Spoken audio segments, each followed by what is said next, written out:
강의가 이제 오늘 강의인데 그게 이제 재미나게 돼 있어서 중간고사 전까지는 이 목요일날 하는 시간이 그 약제한 2에 해당하고 중간고사 이후에는 월요일이 약제한 2에 해당하거든요.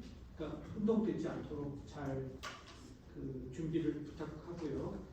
그 다음에 지금 오늘이 지금 1시 반에 강의를 시작한 건데 아마 이 강의 계획을 짰었을 때 그 일을 해줬던 이재용 교수님이 타이포가 났는지 1시 45분으로 쓰셨는데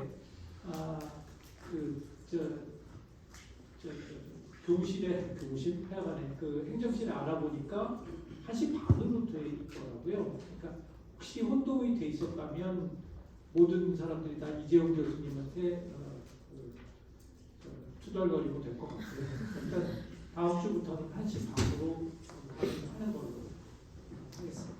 혹시 그래도 괜찮죠? 전 시간하고 헷갈리는 그런 거 없죠, 그죠? 자, 그럼 그렇게 부탁해요. 여기 파워포인트 파일에는 1시 45분으로 돼 있지만 1시 반이다.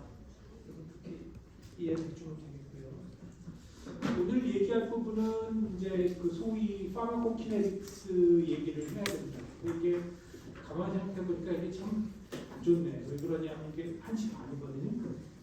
수학 얘기도 나와야 되고 수학과 오후는 잘 안 맞죠, 그죠?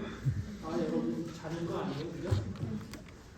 자면 내가 가끔 책상을 팍 두드리더라도 여러분이 좀 놀랬지 말고 이게 일어나라는 얘기구나 이런 얘기를 좀 생각해 주시면 먼저 간단한 소개를 하고 왜 이 학문을 하게 되는지에 대해서 소개를 좀 하고 그 다음에 이제 차근차근 얘기를 가장 쉬운 이 파마코키네에 대해서 가장 쉬운 것부터 좀 복잡한 거로 넘어가는 형태이기 때문에 오늘은 그렇게 수학이 그렇게 어렵진 않다. 그렇게 여러분이 좀 이해를 해줬으면 좋겠어요. 자, 파마코키네틱스라는 학문은 왜 하냐, 그 목적이 뭔지를 잘 보면 거기 반괄호 1, 2, 3 해서 이렇게 영어로 써놨죠. 거기 보면 to study the time course of drug and metabolite concentrations in the biological fluids, tissue, and excreta. 그러니까 그 약물이나 그 대사체의 농도를 그 체에 블러드라든지 뇌 적수액, 그죠? 이런 것들, 그런 게 이제 biological fluids라고 볼 수 있죠. 그다음에 조직, 예를 들어 심장이라든지 이런 우리가 궁극적으로 이제 약물이 도달해서 약효를 나타내야 되는 그런 장기, 혹은 부작용을 나타내는 장기 이런 등등 이런 장기를 우리가 티슈라고 얘기를 하고, 익스크리타라고 얘기를 하는 거는 그 배설물이에요. 예를 들어 오줌이라든지 변이라든지 그런 것들 중에 약물과 대사체의 농도와 시간 관계를 연구하는 과학이라고 되어 있어요. 이게 왜 이런 얘기가 나오게 되느냐면 원래 여러분들은 농도 시간 관계보다는 약효와 시간 관계가 더 의미가 있을 거예요. 왜 그러냐면 약사는 과연 약을 먹고 약효를 발현하느냐, 그 다음에 얼마큼 먹어야 이 특정 약효를 발현하느냐, 이런 걸 아는 게 이제 궁극적인 목적일 테니까. 근데 이제 문제는 약효를 안다는 거는 쉬운 일이 아니다. 나중에 맨 마지막 렉처에서 시간과 약효의 관계에 대해서 얘기를 잠깐 할 거예요. 근데 잠깐 한다는 얘기는 많이 연구가 안 됐다는 얘기입니다. 왜 그러냐면 약효를 안다는 게 굉장히 쉽지가 않아요. 자, 한번 예를 들어보죠. 여러분 혹시 감기나 이런 거 걸려가지고 두통이 있는 거 다들 경험한 적 있을 겁니다. 머리가 많이 아파요. 근데 항상 많이 아프다 이 정도지 정확한 숫자로 아프다는 걸 얘기하기가 쉽지 않습니다. 나는 지금 70.3만큼 아파. 이런 거 들어본 적 없죠, 그죠? 근데 그걸 계량화를 할 수가 없는데 약을 먹었을 때 그럼 그게 얼마나 덜 아파지는지를 어떻게 계량화를 해요? 원래는 70.3만큼 아팠는데 지금 57.2만큼 아파요. 이렇게 얘기할 수 있는 사람이 없잖아요. 그러니까 계량을 할 수가 없기 때문에 이게 그래서 어려운 거예요. 특히 뭐 예를 들면 어떤 엔자임 이니비션에 의해서 약효를 얻는다라고 얘기를 하면 그러면 엔자임 활성을 재보면 되잖아 이렇게 생각을 할 수 있지만 환자 입장에서는 엔자임의 활성은 별로 중요하지 않고 내가 두통이 있는지 또 뭐 혈압이 너무 높은지 이런 게 더 관심이 있지 뭐 엔자임 이니비션, 뭐 리셉터 바인딩 이런 건 사실은 그건 니네들이 알아서 하고 환자는 몸에 아픈 거를 혹은 뭐 혈압이 높은 거를 얘기를 해줘 이렇게 얘기를 할 거라는 얘기죠. 그러니까 그렇게 클리니컬리 렐러번한 그러니까 임상적으로 의미 있는 약효를 알아낸다는 것은 쉽지 않다는 얘기죠. 그렇기 때문에 약효와 시간의 관계를 알아내는 것은 사실 연구가 미진한 부분이 있어요. 근데 왜 그 파마코키네틱스 농도 시간 관계를 얘기를 하냐면 우리가 일반적으로 얘기를 했을 때 약물의 농도가 높으면 체내의 농도가 높으면 약효가 클 걸로 기대를 하잖아요. 그 다음에 농도가 상대적으로 떨어졌다면 약효가 감소할 걸로 기대를 하거든요. 그러니까 일종의 약효, 클리니컬리 렐러번트 이펙의 일종의 서로겟 마커로서 일종의 그 표지로서 농도를 보자는 얘기죠. 그러니까 시간 농도 관계를 잘 디스크라이브를 하면 아마도 이거랑 비례해서 약효 시간 관계가 생길 거다라고 추정을 하고 연구가 진행이 돼서 학문으로 정착된 게 파마코키네틱스예요. 근데 이제 아까도 그 약효와 시간의 관계는 연구가 미진하다고 했는데 그럼에도 불구하고 일부 연구가 진행이 됐습니다. 그래서 그런 부분에 관한 파마코키네틱스는 학부 수준에서 많이 다루기는 아주 좀 미진한 부분이 있기 때문에 대학원에서 그런 거 보통 얘기를 많이 하고 간단한 인트로덕션만 하고 넘어가는 게 보통이에요. 그래서 그런 부분에서 약효 시간 관계는 조금 나중에 얘기를 할 거고 주로 이 파마코키네틱스 얘기를 할 거는 농도 시간의 관계를 얘기할 거다. 이제 그렇게 여러분이 이해를 하면 되죠. 그다음에 농도 시간의 관계를 이해하는 거는 농도와 약효는 비례적인 관계가 있을 거기 때문에 그거의 마커로서 농도 시간 관계를 얘기한다. 그렇게 얘기를 하면 여러분이 명확하게 와닿을 것 같습니다. 그다음 두 번째, 그래서 to investigate the time course of pharmacological response. 아까 얘기했죠. 어렵지만 이것도 파마코키네틱스의 연구 목적 중에 하나예요. 그렇지만 어렵다. 이제 그 얘기고. 3번 to build suitable models to interpret such data. 이러한 데이터를 해석하기 위한 수학적인 모델을 수립하는 것. 아마도 이런 건 이제 여러분 학부 수준에서는 별로 재미가 없는 일이고 대학원에 만약에 간다고 하면 이런 부분에 대학원에 간다고 하면 이런 것들을 얘기를 많이 이제 하도록 되겠죠. 자 그런 것. 그래서 뭐 모델이나 이런 것도 나중에 분명히 다 얘기를 할 거예요. 그렇지만 이제 아주 잘 정립된 그 수학 모델에 대해서 주로 얘기를 하고 거기에 관련되어 있는 상수들은 어떤 것들이 있고 그게 뭐를 의미하고 뭐 이런 것들에 대한 얘기를 주로 많이 할 겁니다. In summary, pharmacokinetics is to reduce data to a number of meaningful parameter values and to use the reduced data to predict either the results of future experiments or the results of a host of studies which would be too costly and time-consuming to complete. 그러니까 수행하기 어려운 실험이라든지 굉장히 시간이 많이 걸리는 그런 것들을 그 프리딕트를 하기 위해서 그런 그 의미 있는 그 상수 값들을 이제 계산해내고 그걸로 이제 이걸 프리딕트하고 이런. 그러니까 예를 들면 사람에 대해서 그 뭐 두통약에 대한 파마코키네틱스를 연구를 하면 그걸 5번 먹은 후에 5일 후에 뭐 파마코키네틱스를 예측한다든지 아니면 뭐 고혈압 약을 먹었는데 그거를 뭐 계속 2년 동안 복용한 환자라면 그 후에는 어떤 양상을 보일 거라든지 이런 것들을 예측해 보고 싶은 거예요. 근데 그걸 하기 전에 만약에 2년 동안 환자한테 약을 먹이고 실험하는 것보다는 한 번 실험을 한 다음에 그걸 가지고 예측을 하는 게 훨씬 비용이 덜 들겠죠. 예를 들면 그 제약회사에서 신약을 개발할 때 한 번 먹은 거 가지고 예를 들면 여러 번 반복해서 투여했을 때 얻은 결과가 어떻게 될 건지를 예측한다든지 이런 것들. 그다음에 임상 시험에서 얻은 데이터를 가지고 환자들한테 어떻게 온도, 시간, 곡선이 될지를 예측해 본다든지 이런 것들. 혹은 동물 모델에서 얻었던 혈중 농도, 시간, 곡선을 가지고 사람에서 어떻게 될지를 예측해 보는 뭐 이런 여러 가지 예측, 그다음에 퓨처 익스페리먼트에 대한 프리딕션 이런 것들을 이제 하고자 하는 게 이제 궁극적인 목적이라는 얘기죠. 자, 그렇습니다. 그래서 그런 것들을 하는 게 이제 파마코키네틱스다.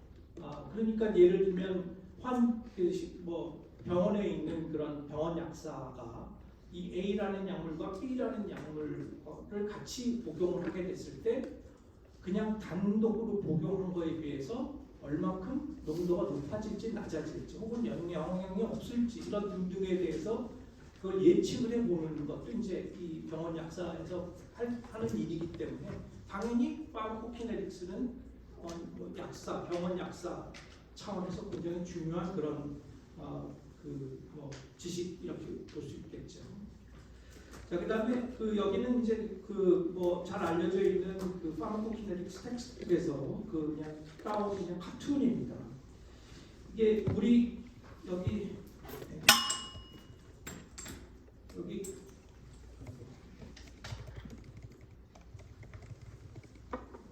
지금 까만 점으로 찍은 네모 박스 있잖아요. 까만 네모 박스. 그거가 뭐냐 하면 그냥 우리 몸을 그냥 간단히 쉽게 우리 표시한 거예요. 어떨 때는 네모로 표시하기도 하고 어떨 때는 뭐 동그라미로 표시하기도 하고 하는데 우리 몸 안에서 화살표로 되는 거는 약물에 이행되는 방향이라고 우리가 생각을 할 것 같습니다. 그래서 여기 시스테믹 업소션이라고 되어 있는 그런 부분은 무슨 의미냐면 시스테믹은 우리가 순환혈의 시스테믹을 얘기를 하는 거예요. 그러니까 우리 몸에서 약을 투여하게 되면 그걸 뭐 위장부 안에서 흡수하게 된다는 그 흡수를 그냥 더 유식하게 부른 거를 시스테믹 업소션이라고 얘기를 하는 겁니다. 시스테믹 업소션은 우리 몸 안에서 실제로 흡수가 일어나는 거고요.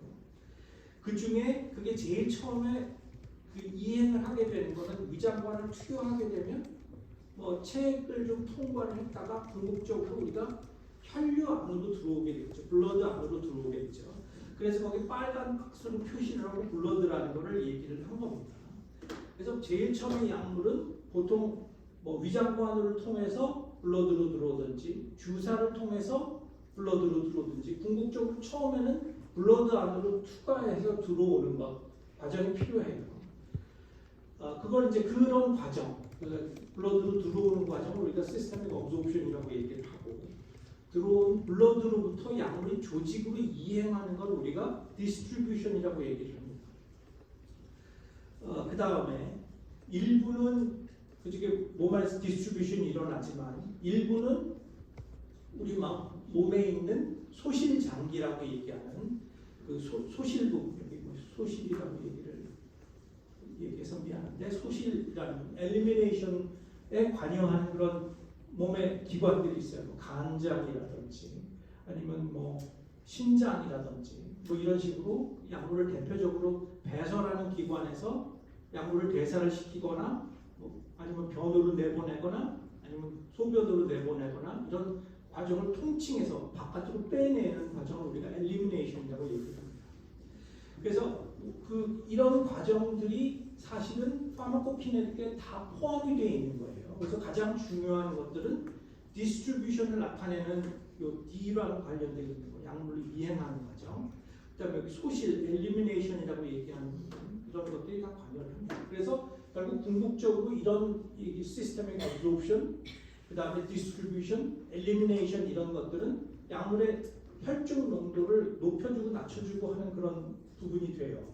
그래서 만약에 혈중 농도 시간 곡선에 대해서 어떤 수식을 작성을 하려면 흡수, 분포, 그다음에 소실, 엘리미네이션 이런 부분에 대해서 우리가 수식들을 다 짜서 집어넣어야 되겠죠. 그래서 그런 부분을 파마코키네틱에서는 수식으로 표현하는 것들을 우리가 이제 파마코키네틱이라고 얘기합니다. 수학에 관련되어 있는 거는 파마코키네틱스고 여러분 이제 3월달에 이제 이 얘기가 끝나고 나면 이제 이재영 교수님이 4월달부터는 이제 그 업소션부터 얘기를 해주실 건데 이 과정에 대해서 예를 들면 뭐 장관 흡수라든지 아니면 피부 흡수라든지 뭐 이런 부분에 대해서 얘기를 할 때는 그 흡수 부분을 얘기를 했다가 좀 이따 뭐 디스트리뷰션에 대한 얘기를 한다면 그 조직 분포에 대한 얘기를 과정에 대한 얘기죠.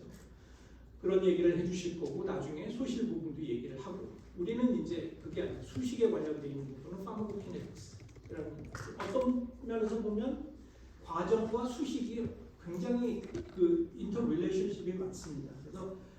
그래서 그 파마코키네틱스와 바이오파마스틱스는 때를 놓지 못하는 그런 상황이긴 한데 어쨌건 굳이 나눠서 보자면 이제 그렇다는 얘기죠. 오른쪽에 있는 카툰은 뭐냐면 결국 우리가 알고자 하는 거는 여기 이제 곡선처럼 보인 그 여기 까만 선으로 표시한 요 선 있잖아요. 원래는 이게 농도 시간 곡선이라고 얘기하지만 사실은 곡선을 구할 수 있는 방법은 없죠. 실제로는 체열을 몇 점을 해서 그 중에 농도가 어떻게 되는지를 알기 때문에 그걸 이제 이으면 부드러운 곡선이 얻어지긴 하겠죠. 왜냐하면 아무리 그렇다 치더라도 수도 없이 많이 체열을 할 수는 없잖아요. 그죠? 그렇기 때문에 일부 몇 점만 우리가 샘플링을 할 수가 있습니다. 특히 뭐 만약에 실험 동물에서 실험을 한다고 하면 뭐 몇 퍼센트 이상은 샘플링을 하지 마라 이런 여러 가지 다양한 그런 얘기들이 있어요. 실험적으로 정립되어 있는 그런 표준이 있기 때문에 아주 많이 샘플링을 할 수도 없고 아주 키가 되는 몇 점만 가지고 샘플링을 하고 전체적인 모양을 알아내야 되기 때문에 그렇게 되고요. 뭐 사람에 대해서는 더욱더 그럴 수밖에 없을 겁니다. 그래서 이제 일단 여기서 그 대표적인 이런 커브를 보인 게 내가 여기 화살표로 보인 그 디스트리뷰션 페이즈 여기 빨간색으로 표시된 터미널 페이즈 이런 식으로 우리가 그 표시가 되어 있죠. 자, 그 다음에 농도가 이제 반으로 감소하는 데 걸리는 시간을 우리가 half-life라고 얘기를 하기도 하고요. 뭐 그거는 여러분이 아마 그 화학에서 배웠던 그 chemical kinetics랑 크게 다르지 않을 겁니다. 여기서 이제 pharmacokinetics는 이제 몸 안에서의 kinetics를 얘기하니까 조금 더 복잡한 부분이 있지만 기본적으로 뭐 half-life라든지 이런 것들은 크게 다르지 않을 거라고 볼 수 있습니다. 자, 그 다음에 pharmacokinetic이라고 했을 때 파라미터라는 얘기들을 많이 해요. 파라미터는 뭐냐면 중요한 변수들이라는 의미로서 이제 파라미터라는 얘기를 쓰게 되는 겁니다. 이 파라미터라는 얘기는 이제 뭐 여러 가지 뭐 펑션이나 이런 데서도 파라미터 이런 얘기를 쓸 수가 있지만 파마코키네틱스에서 얘기하는 파라미터는 어떤 계산을 하기 위한 변수가 될 수도 있고 아니면 궁극적으로 얻고자 하는 변수가 될 수도 있어요. 그래서 이제 그런 것들을 좀 정리해 보면 밑에 표로 보인 것들은 먼저 이제 그 primary parameters and variables라는 데를 먼저 보게 되면 어떤 변수에다가 C라는 알파벳을 쓰게 되면 보통은 concentration이라는 의미로서 농도를 표시를 합니다. 그다음 어떤 경우에는 이제 대부분의 경우 pharmacokinetics에서 A라고 쓰게 되면 양을 얘기를 해요. 그러니까 뭐 문헌에 따라서는 X로 쓰는 경우도 있는데 이게 어떻게 된 거냐면 옛날에 pharmacokinetics의 대표가 되는 어떤 텍스트북이 있었는데 그 텍스트북에서는 이상하게 A 대신에 X라는 변수를 사용했어요. 그래서 몸 안에 있는 양을 뭐 예를 들면 A, B, X, B 이렇게 썼는데 대부분의 pharmacokinetic literature에서는 amount in the body 해서 A, B 이런 식으로 썼었다는 얘기죠. 그래서 헷갈릴 수도 있는데 어떨 때는 내가 이 대표 텍스트북에 있는 표 이런 것들이 이제 따오고 그럴 때는 X가 남아 있는 경우도 있습니다. 근데 이제 단순히 X는 A다 이렇게 여러분이 이해를 해주면 고맙겠고요.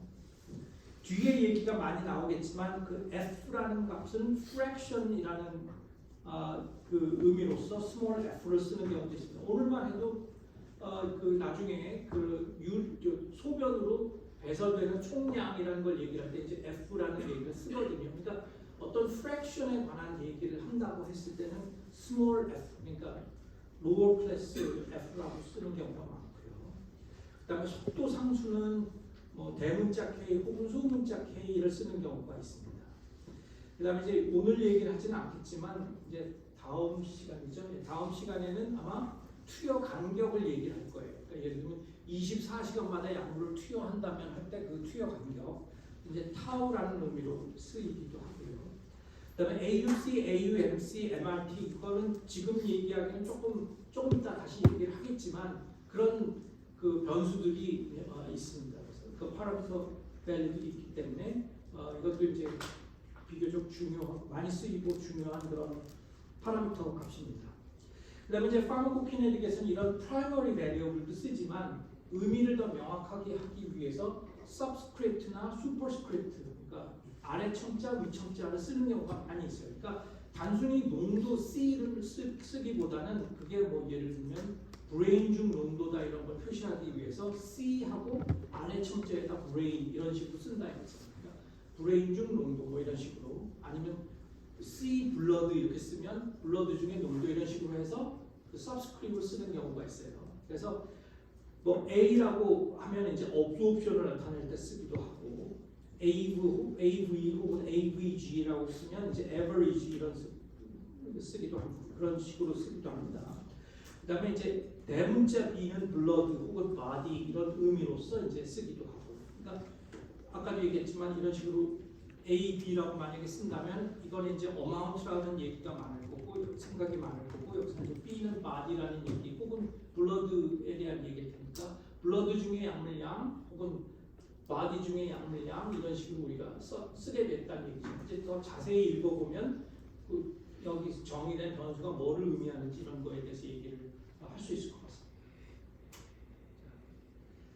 자, 이런 식으로 여러 서브스크립이 있기 때문에 그 지금 다 외우라는 얘기가 아니고요. 나중에 하다 보면 자연스럽게 나올 거기 때문에 찾아봐도 되고 아마 자연스럽게 익숙해질 거로 더 생각을 합니다. 자, 그래서 이런 지식을 바탕으로 해서 이제 실제로 한번 농도 시간 곡선에 대해서 한번 생각을 해보자는 거예요. 자, 여기 이제 프레드니솔론이라는 약물을 가지고 그 IV 인젝션을 해서 어떤 페이션트한테 투여한 다음에 혈중 농도, 시간 곡선, 여기 이제 여기 보면 플라즈마 프레드니솔린 컨센트레이션, 그다음에 시간 곡선을 이제 그린 거예요. 이렇게 그려보면 여기 Y축에 있는 스케일을 로그 스케일로 이제 바꿨어요. 그랬더니 여기 보면 뭐 농도가 좀 높고 낮고 이런 부분이 있지만 기본적으로 직선처럼 보이는 게 명확하죠, 그렇죠?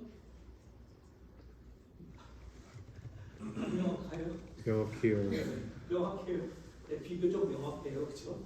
네, 이렇습니다. 이런 케이스가 있어요. 근데 모든 약물이 다 이렇게 되는 건 아니고 프레드니솔론이라는 약물이 이제 특징적으로 이렇게 직선처럼 보이게 돼요. 로그 스케일로 그림을 그렸을 때. 로그 스케일로 그리는 훈련이 이제 안 돼 있을 가능성이 많은데 오늘은 이제 아직 한 번도 강의를 안 했기 때문에 지금 안 하겠지만 다음 시간에는 한 매 목요일 30분 정도 문제풀이를 아까 들어왔던 그 대학원생들이 와서 문제풀이를 해설을 해줄 거예요. 그러면 이제 실제로 세미로그 그래프를 쓰는 방법, 그다음에 기울기를 구하는 방법, 그다음에 그걸로부터 계산하는 방법 이런 것들에 대해서 얘기해 줄 거고, 나는 그게 구체적으로 어떤 의미를 갖는지에 대해서 주로 설명을 해줄 거다 이렇게 여러분이 보면 될 것 같습니다. 이런 식으로 그 세미로그 그래프에서 직선처럼 보인다는 얘기는 뭐를 의미하는 걸까요? 혹시 이런 플라팅이나 이런 거에 대해서 많이 해봤던 친구들이 있나 혹시? 세미로그 그래프에서 직선처럼 보인다. 그러니까 Y축이 이제 로그 스케일이라는 얘기죠.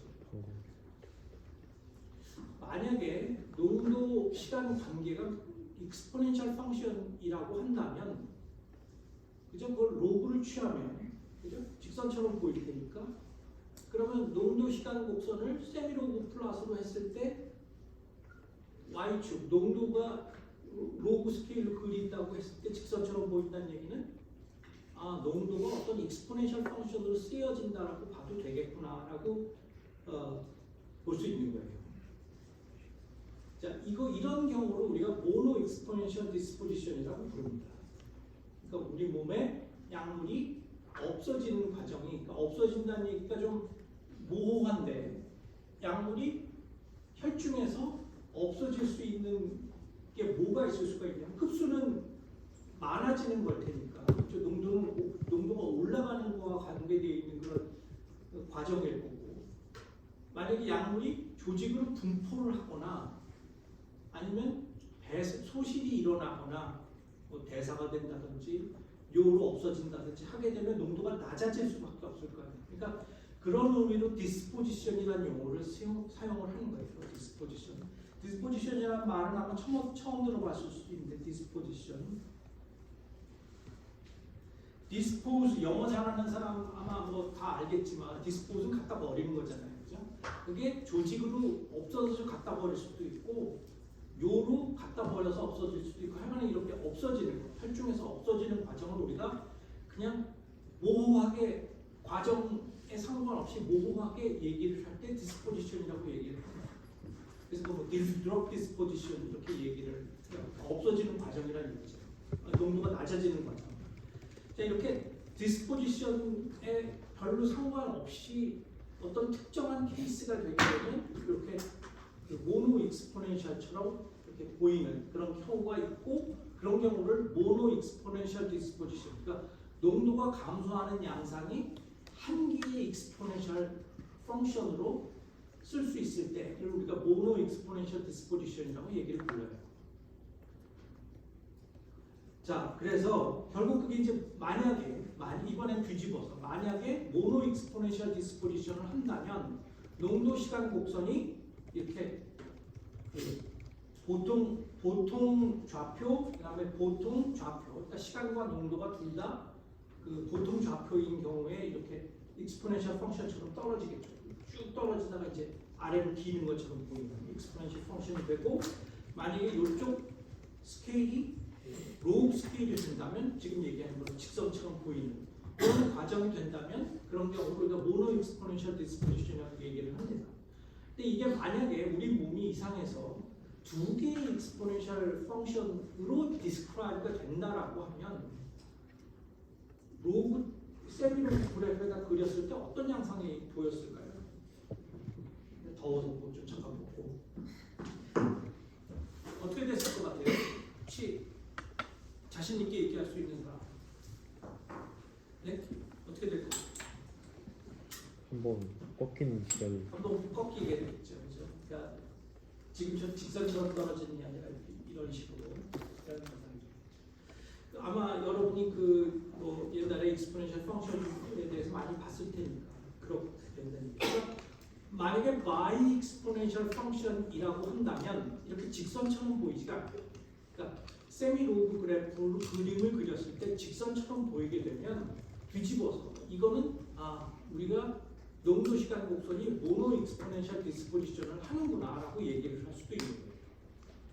왜 그러냐면 이거 모노 익스포넨셜 디스포지션을 하나라도 복잡해지게 되면 절대로 세미로그 그래프에서 직선처럼 보이지가 않기 때문에 그걸 여러분이 잘 이해해 주시고 그렇기 때문에 이런 관계를 우리가 아래처럼 식을 쓸 수가 있는데 C는 우리가 농도라고 얘기했잖아요. 조금 아까.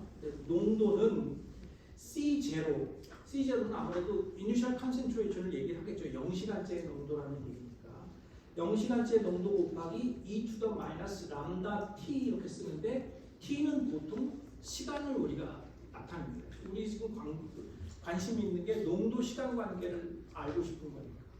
그러니까 여기서 그러니까 농도 시간 관계를 알고 싶은데 여기서 그 구체적으로 의미 있는 그 상수라는 건 C0와 람다라고 우리가 쓸 수가 있겠죠. 그 람다와 C0를 구하는 방법은 조금 이따가 슬로우 하이트 에어리어 모멘트를 가지고 그 값을 알아낼 수 있어요. 이게 왜 그러냐면 C0와 람다를 알아내면 그 모노 익스포넨셜 디스포지션을 우리가 규정을 할 수가 있기 때문에 시간을 우리가 뭐 약물을 복용한 후에 몇 시간 이런 얘기를 할 때 시간이기 때문에 시간을 우리가 플러그인을 하면 농도가 얼마가 되는지를 계산해내기 위해서는 C0와 람다가 필요하다. 그런 차원의 얘기를 하는 거예요. 규정을 한다는 얘기는.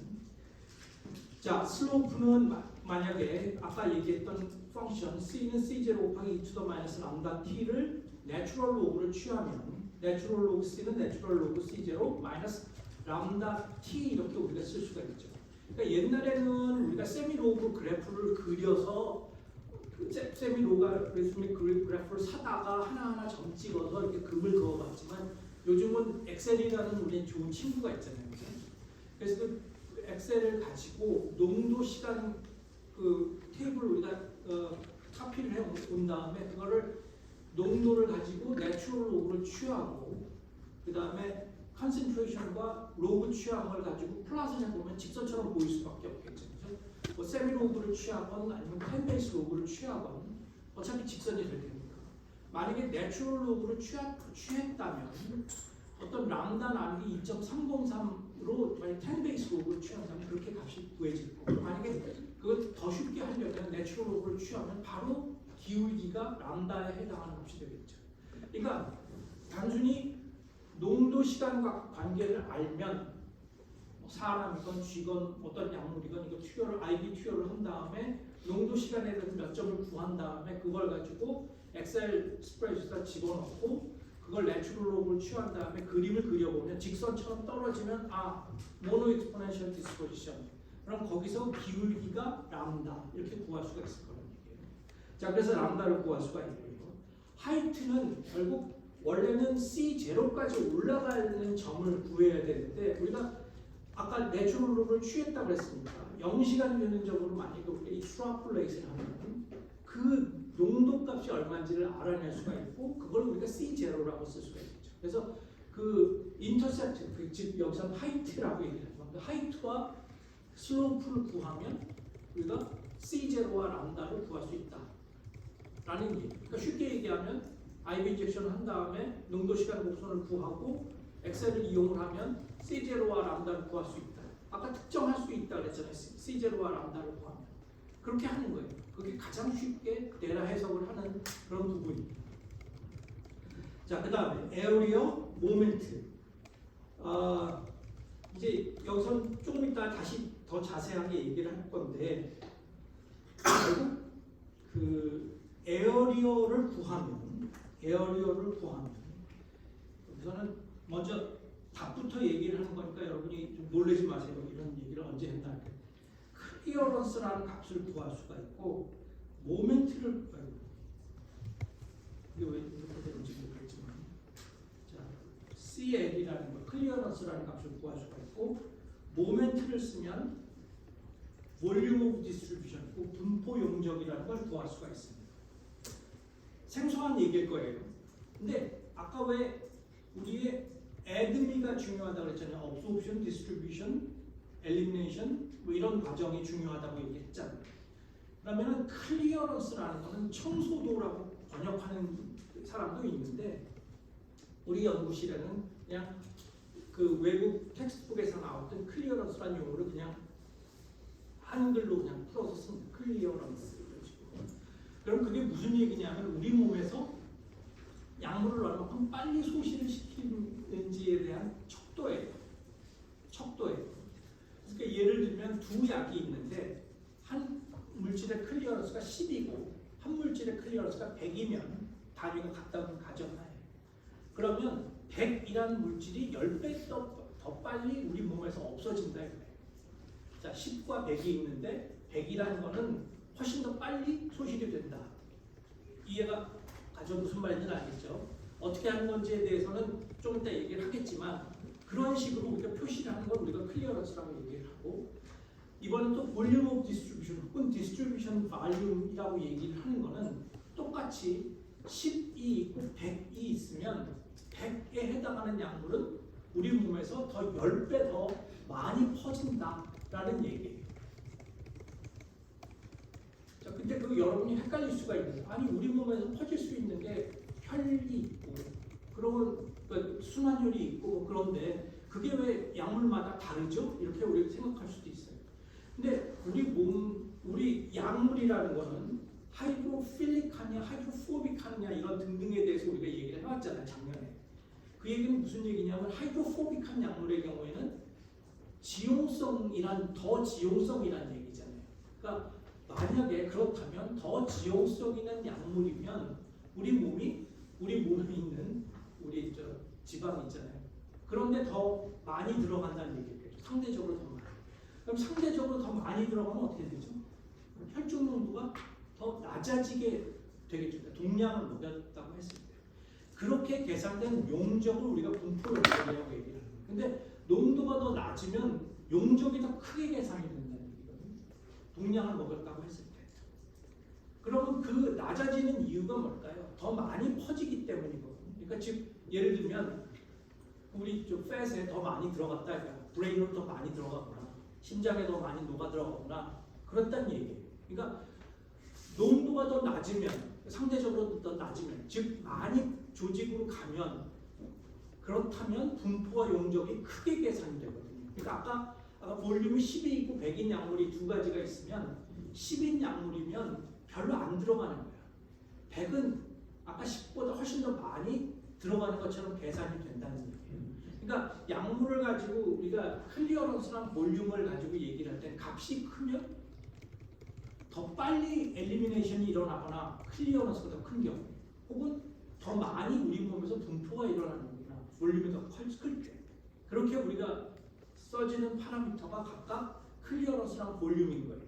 근데 아까 우리가 우리 몸에서 흡수, 분포, 대사, 배설과 수역과 연결된 게 우리가 파마코키네틱스라고 얘기를 했으니까 그걸 수치화를 해야 될 필요가 있기 때문에 각각 클리어런스랑 값과 그 볼륨 오브 디스트리뷰션, 분포 용적이라는 값이 정해지게 되는 거죠. 그러니까 뭐 우리는 이제 이런 것들을 하기 위해서 많은 그런 뭐 모델도 얘기를 하고 뭐 투여 방법이 달라지는 것 이런 걸 얘기를 하겠지만 결국 파마코키네틱스에서 알아내고 싶은 거는 클리어런스랑 볼륨이 얼마가 되는지를 알아내고 싶은 거예요. 그걸 알아내면 나중에 약사가 만약에 이 농도로 계속 농도를 유지하고 싶다면 투여 계획을 어떻게 짜야 된다는 거에 대한 얘기가 나옵니다. 투여 계획을 짠다는 얘기는 그러면 하루에 몇 번, 몇 밀리그램씩 먹일 거냐에 대한 얘기가 나온다는 거예요. 그게 다 얼마큼 빨리 소실이 일어나고 많이 분포가 되는지랑 관련이 있기 때문에 좀 뭐 나중에 뭐 직접적으로 식이 나타나는 건 아니지만 하여간에 궁극적으로 그런 계산 방법을 이용을 해서 계산을 해내요.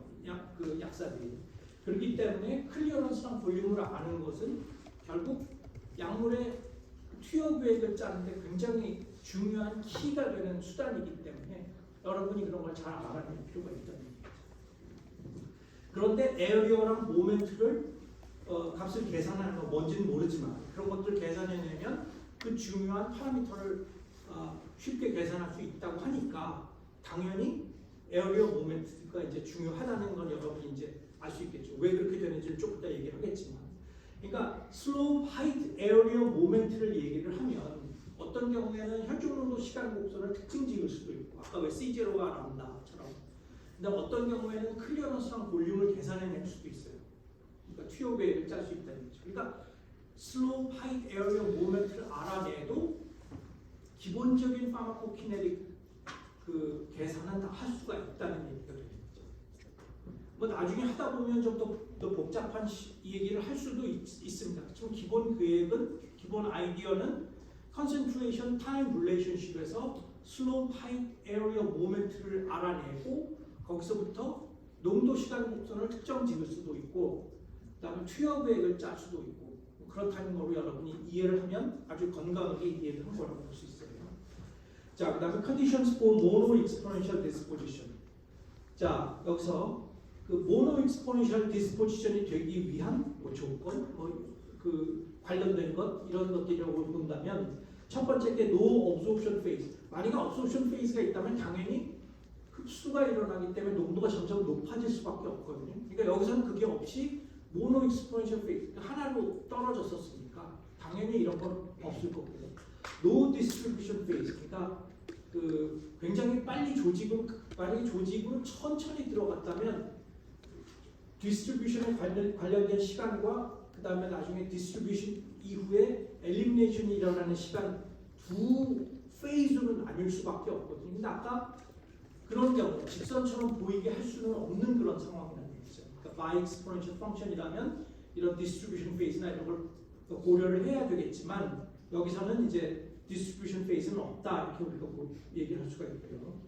elimination rate proportional to drug concentration. 약물 그 농도에 비례적으로 엘리미네이션이 일어나는 경우에만 요 모노 익스포넨셜 디스포지션이 일어날 수 있다는 얘기인데 요거는 좀 어려울 수도 있어요. 왜 그러냐면 요거는 이제 first order elimination, first order kinetics가 이제 관여를 하기 때문에 이런 그 싱글 페이즈의 익스포넨셜 펑션이 존재한다 볼 수가 있으니까 이 얘기를 쓴 건데 요 세 번째 부분에 대해서는 여러분 요번에는 그 이해가 잘 안 돼도 괜찮습니다. 그렇지만 첫 번째, 두 번째는 명확하게 이해를 할 수가 있죠. 자, 그다음 그 파마코키네틱에서 중요한 그 그 파라미터는 아까도 얘기했지만 클리어런스랑 볼륨이 필요한데 클리어런스가 뭔지에 대해서 이제 구체적으로 들여다보시죠. 물 한 잔 마시고.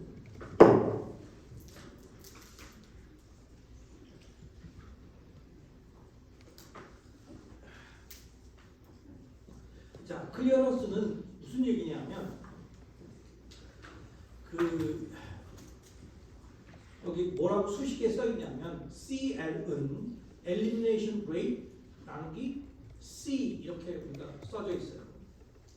뭐 식이 이렇게 써져 있으니까 그렇고 뭐 식이 복잡하고 그런 건 아니잖아요. 그래서 elimination rate라는 건 무슨 얘기냐면 예를 들면 분당 몇 밀리그램의 약물이 소실된다 이런 개념의 얘기거든요. 보통 파마코키네틱에서의 rate는 보통 단위가 뭐 밀리그램 per hour 이런 식으로 그 rate를 쓰게 됩니다. 파마코키네틱에서 얘기하는 rate는 보통 양 나누기 시간의 개념이 돼요. 그러니까 분당 약물의 양이 변하는 것, 뭐 그런 얘기를 하고 있는 거죠. 그래서 elimination rate이 만약에 1mg per hour라면 1시간당 1mg의 약물이 소실이 되는구나 이 얘기를 하고 있는 거예요. 그러니까 당연히 약물이 얼마큼 빨리 소실되는지를 알고 싶으면 elimination rate를 보는 것도 괜찮아요. 왜 그러냐면 하나가 1mg per hour의 속도로 소실이 되고 하나는 10mg per hour의 속도로 소실이 된다면 하나는 10배 더 빨리 소실이 일어나는구나 라고 얘기를 해도 좋아요. 근데 이게 왜 굳이 C로 나누는지에 대해서 한번 생각을 해보면 어떤 약물은 혈중 농도가 10일 수도 있고 어떤 약물은 100일 수도 있잖아요. 근데 100인데 10mg per hour의 속도로 나가는 거 같고 10인데 10mg per hour로 나가는 그 소실된다고 하면 느낌이 다르겠죠, 그죠? 왜 그러냐면 우리가 약물을 엘리미네이션 된다는 얘기는 항상 일정한 속도로 약물을 소실을 시키는 게 아니라 어떤 거는 빨리 소실이 될 수도 있고 어떤 거는 천천히 소실이 될 수도 있거든요. 어떤 약물은 한 번 약물 먹을 때 일주일 후에 약물을 먹는 경우도 있어요. 굉장히 농도가 안 떨어지는 약물도 있다고. 엘리미네이션이 잘 안 된다는 얘기예요. 그런 약물도 있다고요. 근데 단순히 밀리그램 per hour를 가지고 엘리미네이션 레이트로만 쓴다고 한다면 농도 베이스가 뭔지 모르는 상태에서 그 엘리미네이션 레이트만 쓰면 뭔가 좀 재미가 없죠, 그죠? 그 무슨 베이스로 이만큼 빠른 엘리미네이션 레이트이 얻어지게 되는지를 알 수가 없기 때문에 항상 무슨 베이스가 무슨 농도에서 이만큼 엘리미네이션이 나왔느냐가 알 필요가 있다는 얘기죠. 그래서 그렇다면 엘리미네이션 레이트를 혈중 농도, 아무래도 모든 게 다 혈중 농도로 베이스가 돼 있으니까 혈중 농도로 나눠주게 되면 아까 왜 혈중 농도가 10일 때 10mg per hour하고 100일 때 10mg per hour 엘리미네이션 레이트이 느낌이 다르다고 얘기를 한 게 그 노멀라이즈를 해보면 컨센트레이션으로 나눠보면 실제 이 우리 몸이 얼마큼 빨리 소실을 시킬 수 있는 능력을 가지는구나라는 걸 우리가 알 수가 있다는 거죠. 자, 거기까지는 금방 왜 그런지는 알겠죠. 자, 그래요. 근데 우리가 항상 파마코키네틱을 할 때는 유닛 어널리시스라는 걸 좀 해봐야 됩니다. 여기 엘리미네이션 레이트는 아까 밀리그램 per hour 이런 식으로 우리가 단위를 쓴다고 했죠. 이번에 그걸 농도로 나눠준다고 했으니까 농도는 단위가 보통 밀리그램 per 리터 이런 식으로 되죠. 그렇죠? 그렇게 되게 되면 단위가 클리어런스의 단위는 뭐죠? 잘못 나왔다. 반이 날라갔는데 자 날려야 되는 걸 요거죠. 이렇게 날리면 단위가 뭐가 되죠? 오후가 시간이 별로 안 좋다는 얘기를 하고 있는 거죠. 리터 퍼 아워 이런 단위죠. 아, 리터 퍼 아워가 클리어런스의 단위구나 라는 걸 알 수 있어요. 근데 왜 이게 단위가 이상 방식하지? 우리가 속도 상수 이런 걸 얘기를 할 때 속도가 얼마큼 빠르냐 이런 걸 얘기할 때 보통 속도 상수를 가지고 얘기를 하는데 속도 상수는 보통 시간 마이너스에 비례잖아요. 우리가 옛날에 케미컬 키네틱스 얘기할 때. 그래서 거기서부터 반감기는 역수니까 그거 역수니까 그걸 가지고 이제 아우어 뭐 이런 식으로 단위가 나오는데 지금은 단위가 이상 방식해. 왜 리터 퍼 아워라는 이상 방식한 시간이 이 단위가 나왔죠? 이런 단위는 어디서 봤어요? 지금 처음 봤습니다. 그럼 섭섭하고 보통 유량의 단위가 보통 이랬죠. 이 유량의 단위가 왜 여기서 나오지라는 생각이 들 거예요. 그냥 단순히 클리어런스를 정의를 했는데 그렇게 됩니다. 그래서 야, 이 이상하다 그래가지고 한번 계산 한번 해보죠. 자, 뭐 우리가 블러드 플로우가 예를 들면 지금 10ml/min이고 그 10ml/min인데 우리가 간만 대사가 일어나는 쳐봅시다. 대사는 약물을 변화시키는 다른 물질로 변화시키는 대사체로 변화시키는 그런 능력을 가지고 있는 장기잖아요. 그죠? 그러니까 다른 건 다 집어치우고 그 블러드 그 간으로 들어가는 블러드 플로우가 얼마인지를 한번 계산해 보면 Q 값이 10ml/min 분당 10ml 정도의 그 유량으로 흘러 들어가요. 보통 이제 랩이라면 보통 20 정도의 값을 갖습니다. 그러니까 지금 하이퍼사리 계산하기 좋게 10이라는 값으로 우리가 계산해 보자는 얘기예요. 자, 그다음에 그 이 블러드 안에 그 약물 농도를 우리가 또 계산하기 편하게 10 마이크로그램 퍼 밀의 그 값을 갖는다라고 이제 가스 계산을 해보죠. 그럼 이번에 이제 간이 가지고 있는 소실 능력이 한번 들어오면 25%를 익스트랙션을 할 수 있는 거예요. 그러니까 예를 들면 그 4 마이크로그램 퍼 밀의 농도로 간으로 들어온다면 25%를 없앨 수 있는 능력을 가지니까 결국 남는 거는 3 마이크로그램 퍼 밀만 그 리버를 리빙을 하는 그런 상황이다. 4 중에 1은 익스트랙션하고 3은 내보낸다. 그렇게 우리가 계산을 해봅시다. 자, 그러면 엘리미네이팅 올간으로 들어오는 속도가 어떻게 되냐면 Q 곱하기 C를 해주면 그 Q는 그냥 아무 일 없이 블러드가 간으로 데리고 들어오는 속도는 Q 곱하기 C가 될 수밖에 없으니까 10ml/min 곱하기 10 마이크로그램/밀 이렇게 계산이 돼서 들어올 수 있는 게 100 마이크로그램/미닛으로 계산이 돼요. 이게 무슨 얘기냐면 혈류가 이렇게 10ml/min으로 들어오고 농도가 10 마이크로그램/밀이라면 간으로 들어오고 있는 속도가 100 마이크로그램/민이 될 수밖에 없다. 뭐 간단한 곱셈이에요. 아무것도 없어요. 자, 이번에는 엘리미네이션 되는 그거를 계산을 해보면 지금 100 마이크로그램/미닛의 속도로 들어온다고 했으니까 아까 왜 25%의 그 에피션시로 약물을 없앨 수 있다고 얘기했잖아요. 그러면 25% 즉 25 나누기 100이 되니까 결국 엘리미네이션 되는 레이트는 25 마이크로그램/민으로 계산이 된 거죠. 들어오는 게 100이고 25%의 에피션시를 없앤다고 얘기했으니까 엘리미네이션 레이트라는 건 결국 100 곱하기 0.25 해서 25 마이크로그램/민이 될 수밖에 없다는 거죠. 근데 그 개념상 이거는 지금 엘리미네이션 되는 레이트 될 수밖에 없잖아요.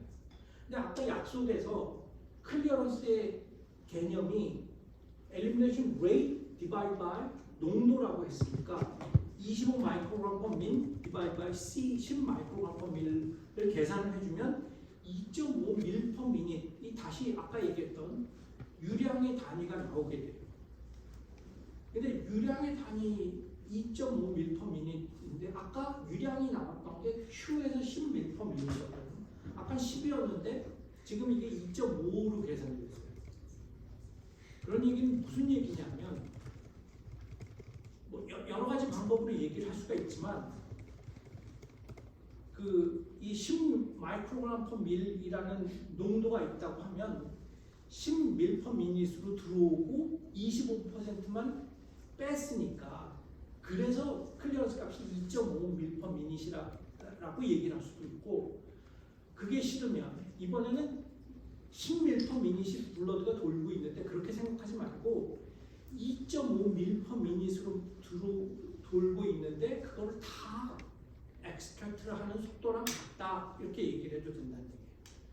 그러니까 만약에 에피션시가 50%가 되면 이번에는 5밀 퍼 미닛으로 계산이 되겠죠. 이번엔 클리어런스 값이 다르게 계산이 됐는데 아까랑 다르게 됐는데 이번엔 무슨 얘기냐면 에피션시가 올라갔으니까 10밀 퍼 밀로 돌리고 있는 상황이 아니고 5밀 퍼 미닛으로 돌리지만 다 익스트랙트를 하는 거랑 같다 이렇게 볼 수도 있는 거죠. 또 다시 얘기를 하면 이번에는 에피션시가 100%로 올라갔으면 이번에는 아까는 2.5나 5로 돌렸을 때 컴플리트리 익스트랙트를 하는 속도랑 같다라고 얘기를 했지만 이번에는 10으로 돌려도 다 우리가 익스트랙트를 할 수 있다. 그리고 얼만큼 익스트랙트를 할 수 있는 혈류가 얼만큼이냐인지를 계산해 주기 위해서 혈류 단위로 계산이 되게 됐다. 이렇게 여러분이 이해를 하면 될 것 같습니다. 조금 헷갈리더라도 지금 얘기했던 그 비슷한 이런 맥락의 계산을 한번 해보면 이게 결국 얘기를 하는 게 얼마큼 익스트랙트를 할 수 있는 유량이 많은지 completely 익스트랙트를 할 수 있는 유량이 얼마나 많은지로 계산을 해내는 게 클리어런스구나 라고 여러분이 이해를 할 수가 있는 거예요. 그렇게 이해를 하면 될 것 같습니다. 조금 한 번 더 연습을 해보면 될 것 같고요. 나중에 클리어런스가 좀 더 칼큘레이션을 많이 해보고 하면 더 쉽게 이해를 할 수 있을 거로 생각합니다. 네, 얘기를 가지고 조금 곱씹어보면 이해가 될 거라고 생각합니다.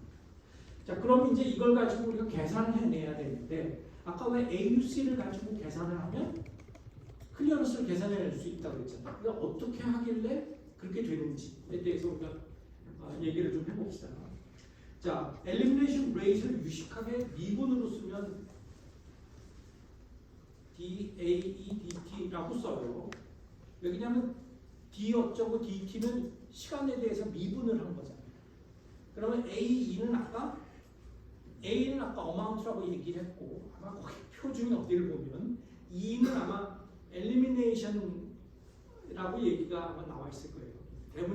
대문자 E는 그래서 elimination 되는 amount 그러니까 elimination 되는 양을 AE라고 우리가 쓸 수 있다는 거죠. 그걸 시간에 대해서 미분을 하면 elimination 되는 rate로 우리가 쓸 수가 있겠죠. 그러니까 미분은 속도라고 그러니까 시간에 대해서 미분을 한다는 얘기는 속도라는 얘기니까.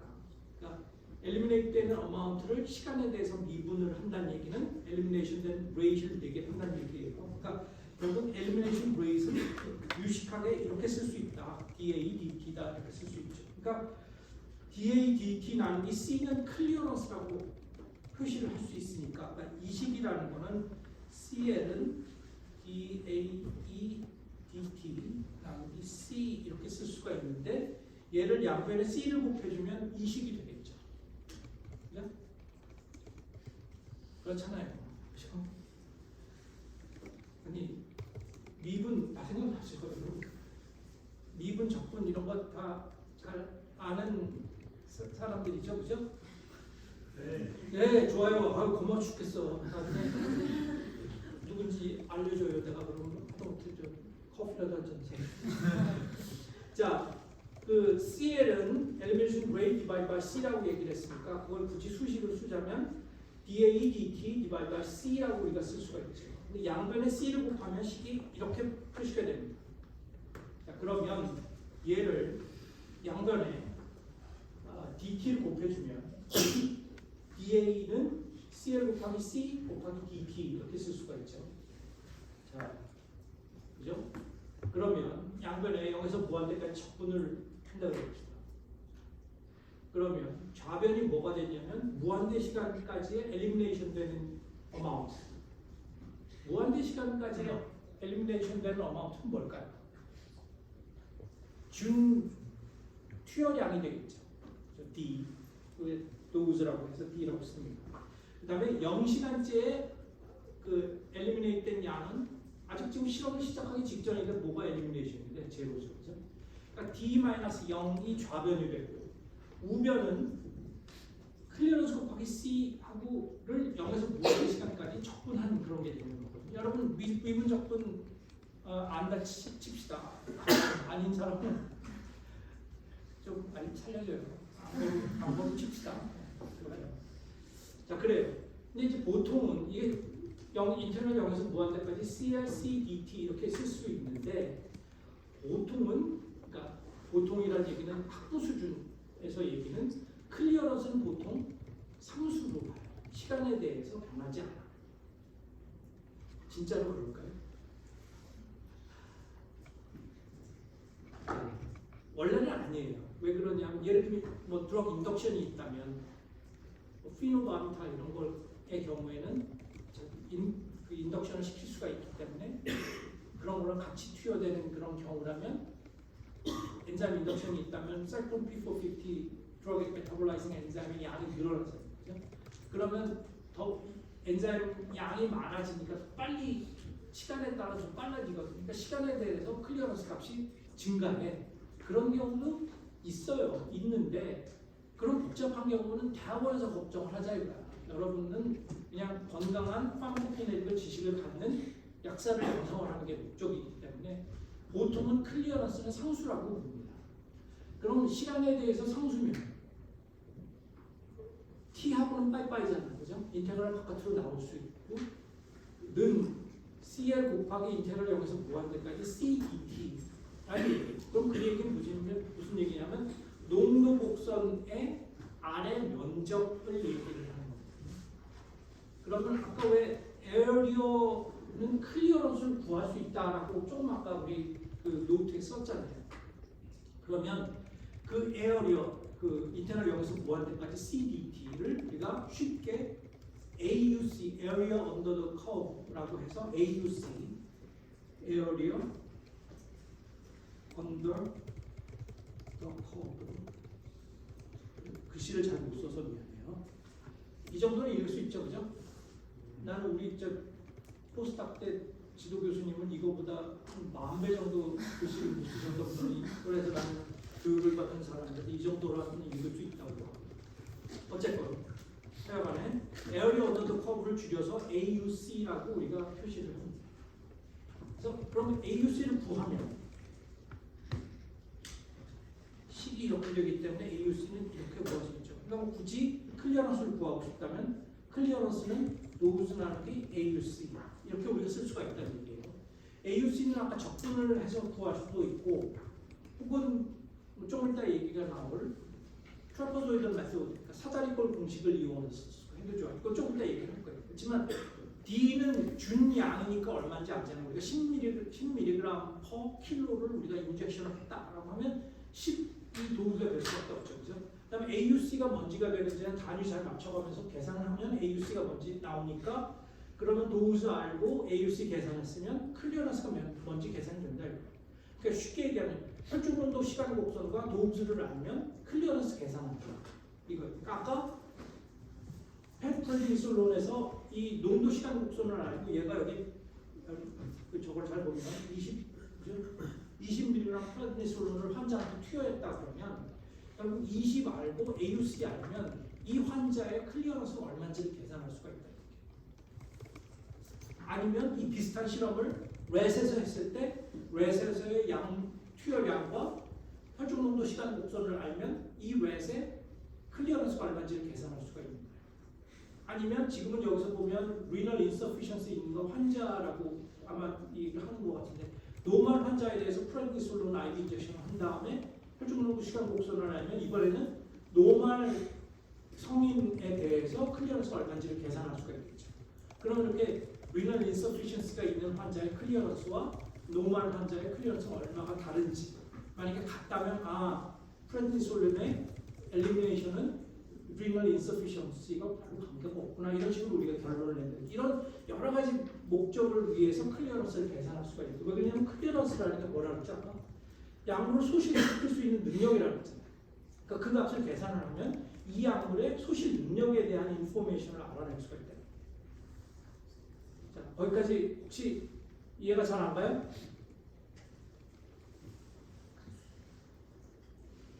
네. 자, 그럼 됐다고 보고 나중에 또 봅시다. 아까 이제 클리어런스를 알았다면 이번엔 볼륨 오브 디스트리뷰션은 이거는 조금 빡세다라는 표현을 쓸 수가 있는지 모르겠는데 하여간 조금 이해하기 힘들어요. 근데 여기서 이제 아주 그 simplified situation에 대해서 얘기를 해봅시다. 여기 어떤 실린더가 있는데 그 안에 물을 채워놨어요. Consider cylinder filled with water. 그 다음에 이 안에 있는 내용물을 어떤 그 플런저를 이용해서 일정한 속도로 이렇게 밀어냈을 때 물이 이렇게 빠져나오겠죠. 그 다음에 처음부터 끝까지 실린더를 푸시하는데 시간이 10초가 걸렸다라고 하면 안에 있는 볼륨은 얼마일까? 총 양이 얼마일까? 이렇게 계산하면 이걸 못하고 이걸 저걸 해요. 그냥 초등학생들도 다 하겠구만. 그렇죠, 그죠? 10 곱하기 1 하면 10밀이 되는 거예요. 그죠? 자, 이런데 이거는 쉽게 우리가 되는데 이런 어널러지를 이용을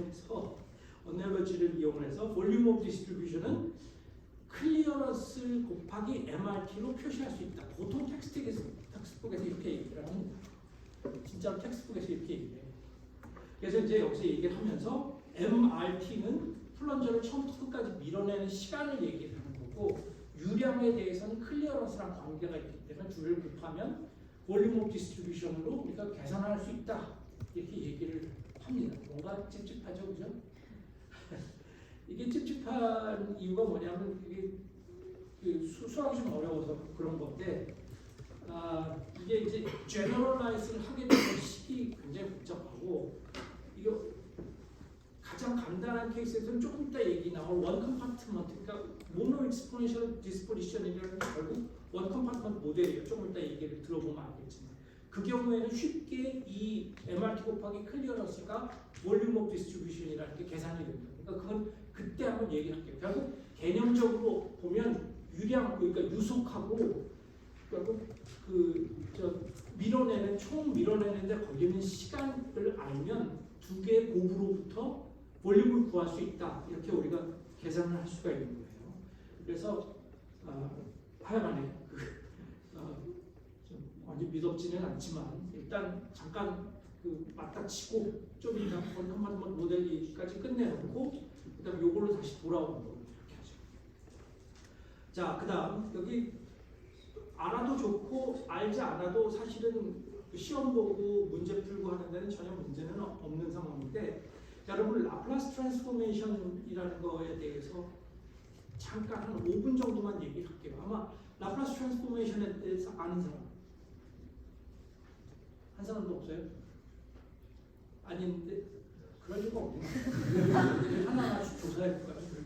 조금씩 다 알죠? 아는 사람 미분 방정식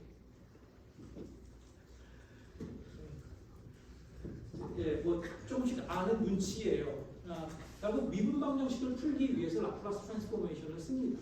우리처럼 이제 그 복잡한 미분 방정식이 아니라 오디너리 성미분 방정식을 풀어야 되거든요. 우리 팜코핀에 대해서는 복잡한 미분 방정식이 존재하는 게 아니라 그냥 시간에 대해서 양이나 농도가 변하는 부분만 매스 밸런스를 써내면 거기로부터 우리가 그 미분 방정식을 풀어서 농도 시간 곡선으로 뒤집을 수가 있는 상황인데 그런 과정을 우리가 미분 방정식을 푼다고 얘기했잖아요. 그렇죠? 그럴 때 가장 스트레이트포워드하게 갈 수 있는 방법이 라플라스 트랜스포메이션이기 때문에 여기서 이제 그렇게 얘기를 하는 거예요. 여기 보면 아마 금방 알 수 있습니다. 그 데피니션은 뭐 라플라스 트랜스포메이션의 정의인데요. 어떤 그 함수 ft를 거기다가 e to the minus st를 곱한 다음에 그 t에 대해서 여기서 뭐한테까지 정적분을 해주면 이게 t에 대해서 정적분을 하니까 시간에 대해서는 없어지고 s라는 어떤 오퍼레이터만 남는 함수로 변하게 되죠. 그러니까 결국 그 t의 함수가 s의 함수로 바뀌어요. 그러니까 변신을 하는 거예요. 그러니까 트랜스포메이션을 한다는 얘기는 트랜스포메이션은 뭐죠? 함수하고 함수의 1대1 대응을 우리가 트랜스포메이션이라고 얘기하는 걸로 알고 있고, 함수는 뭐죠? 숫자와 숫자의 1대1 대응이죠. 그죠? 그러니까 함수랑 비슷한 개념이다. 그러니까 함수를 함수시킨 그런 거라고 여러분이 이해를 하면 아마 쉽게 이해를 할 것 같습니다. 왜 근데 이런 걸 하나 왜 나한테 이 어려움을 주시나 이렇게 생각할 수가 있는데, 미분방정을 쉽게 풀기 위해서입니다. 그래서 예를 들면 그 L 괄호 열고 DFT DT라는 얘기는 뭐냐면, DFT DT라는 그 FT를 시간에 대해서 미분한 거를 라플라스 트랜스포메이션을 했다는 의미가 좌변이에요. 그러니까 어떤 도함수를 라플라스 트랜스포메이션을 하면 이란 얘기가 좌변의 의미예요.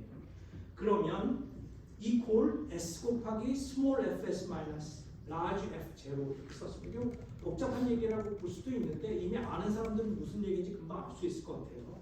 보면 우변에 있는 경우는 도함수의 개념이 안 나오거든요. 뭐 small fs라고 하지만 뭐 도함수란 얘기는 없고, 그다음에 large f0는 어떤 그 원함수에 대한 이니셜 값을 얘기를 하는 거니까 결국 왼쪽에는 도함수를 집어넣는데 그게 우변에는 도함수가 없는 그냥 원함수 형태의 것들이 얻어진다라는 얘기예요. 그러니까 쉽게 얘기하면 디퍼런셜 이퀘이션을 쓰면 거기다 바로 라플라스 트랜스포메이션을 함으로써 도함수가 없어진다 이 얘기. 그럼 도함수가 없어지면 스몰 fs가 뭔지만 알아내고 거기서 그걸 라플라스 트랜스포메이션 표를 이용을 하면 저 디퍼런셜 이퀘이션을 풀 수가 있다는 얘기거든요. 자, 그런 장점이 하나 있고, 그 디퍼런셜 이퀘이션을 쉽게 풀 수 있다는 장점이 하나가 있고, 또 하나는 AUC, AUMC, MRT 이런 등등을 쉽게 계산할 수 있다. 뭐 이렇게 볼 수가 있습니다. 그래서 여기 잘 여기 들여다보면 요거 하나만 쓸 건데, 스몰 fs라는 거는 이렇게 데피니션으로 된 거거든요. 어떤 그 함수 ft를 e to the minus st라는 걸 곱해주고 0에서 무한대까지 t에 대해서 적분을 해주는 게 스몰 fs의 정의가 되는 건데, 만약에 s에다가 0을 때려 넣어주면 어떻게 되냐면, 쉽게 얘기하면 얘가 s가 0이 되게 되면 이게 1이잖아요. 1. 그치? 1이고 0에서 무한대까지 ft dt. ft dt를 0에서 무한대까지 적분을 한 거라고. 그러니까 s에다 0을 집어넣어주면 AUC, 그러니까 ft 0에서 무한대 dt가 되는 셈이 되는 거기 때문에 AUC가 혹은 AUMC, 조금 AUMC에 대해서 조금 더 정의를 하겠지만, 하여간에 AUC, 에어리어를 0에서 무한대까지 에어리어를 쉽게 구할 수가 있게 해주는 거예요. 그러니까 예를 들면 어떤 함수가 이런 모양이 되게 되면 여기다 s에다 0을 집어넣어주면, 그러니까 원래 이렇게 함수가 됐던 거를 이거의 AUC가 뭔지를 알아내고 싶으면 여기 s에다가 0을 집어넣어주면 요거에 0에서 무한대까지 적분에 해당한다라는 얘기. 그러니까 쉽게 얘기하면 0에서 무한대까지 a e to the minus small a t dt라는 거를 만약에 뭔지를 알고 싶으면 요 지금 화살 그 별표 그린 거에다 s에다 0을 해주면 a라는 게 이렇게 되는 거죠. 이렇게 쓸 수가 있다는 거예요. 그래서 그 0에서 무한대까지 정적분의 값을 알고 싶을 때 라플라스 트랜스포메이션을 적용하기가 쉽다는 얘기예요. 지금 안와 다도 좋아요. 여러분이 지금 다 알 필요가 없는데 왜 강의를 하냐는데 할 말은 없는데 하여간에 이걸 알면 여러 가지로 쉬운 점이 많기 때문에 지금 여기서 얘기를 해놓고 나중에 다시 한번 여러분한테 리마인드 시키려고 합니다. 그래요. 그렇게 또 얘기를 하면 기분 쪽 빠지네. 자, 그렇습니다. 자, 원컴파트먼트 모델 얘기를 좀 할게요. 자, 아까 모노 익스포넨셜 디스포지션이라는 거는 농도 시간 곡선이 뭔지를 아는 데서 시작을 했잖아요. 그냥 IV 인젝션을 하고 농도 시간 곡선을 찍었더니 그게 우연히 세미로그 플러스에서 직선처럼 보인다. 그렇게 얘기를 시작했거든요. 원 컴파트먼트 모델은 조금 달라요. 어떻게 되냐면 먼저 어썸션에 시작해요. 어섬션은 이래요. 우리 몸이 한 개의 호모지너스한 컴파트먼트처럼 행동을 한다. 호모지너스라는 말 다 알겠는데 호모지너스가 무슨 소리지?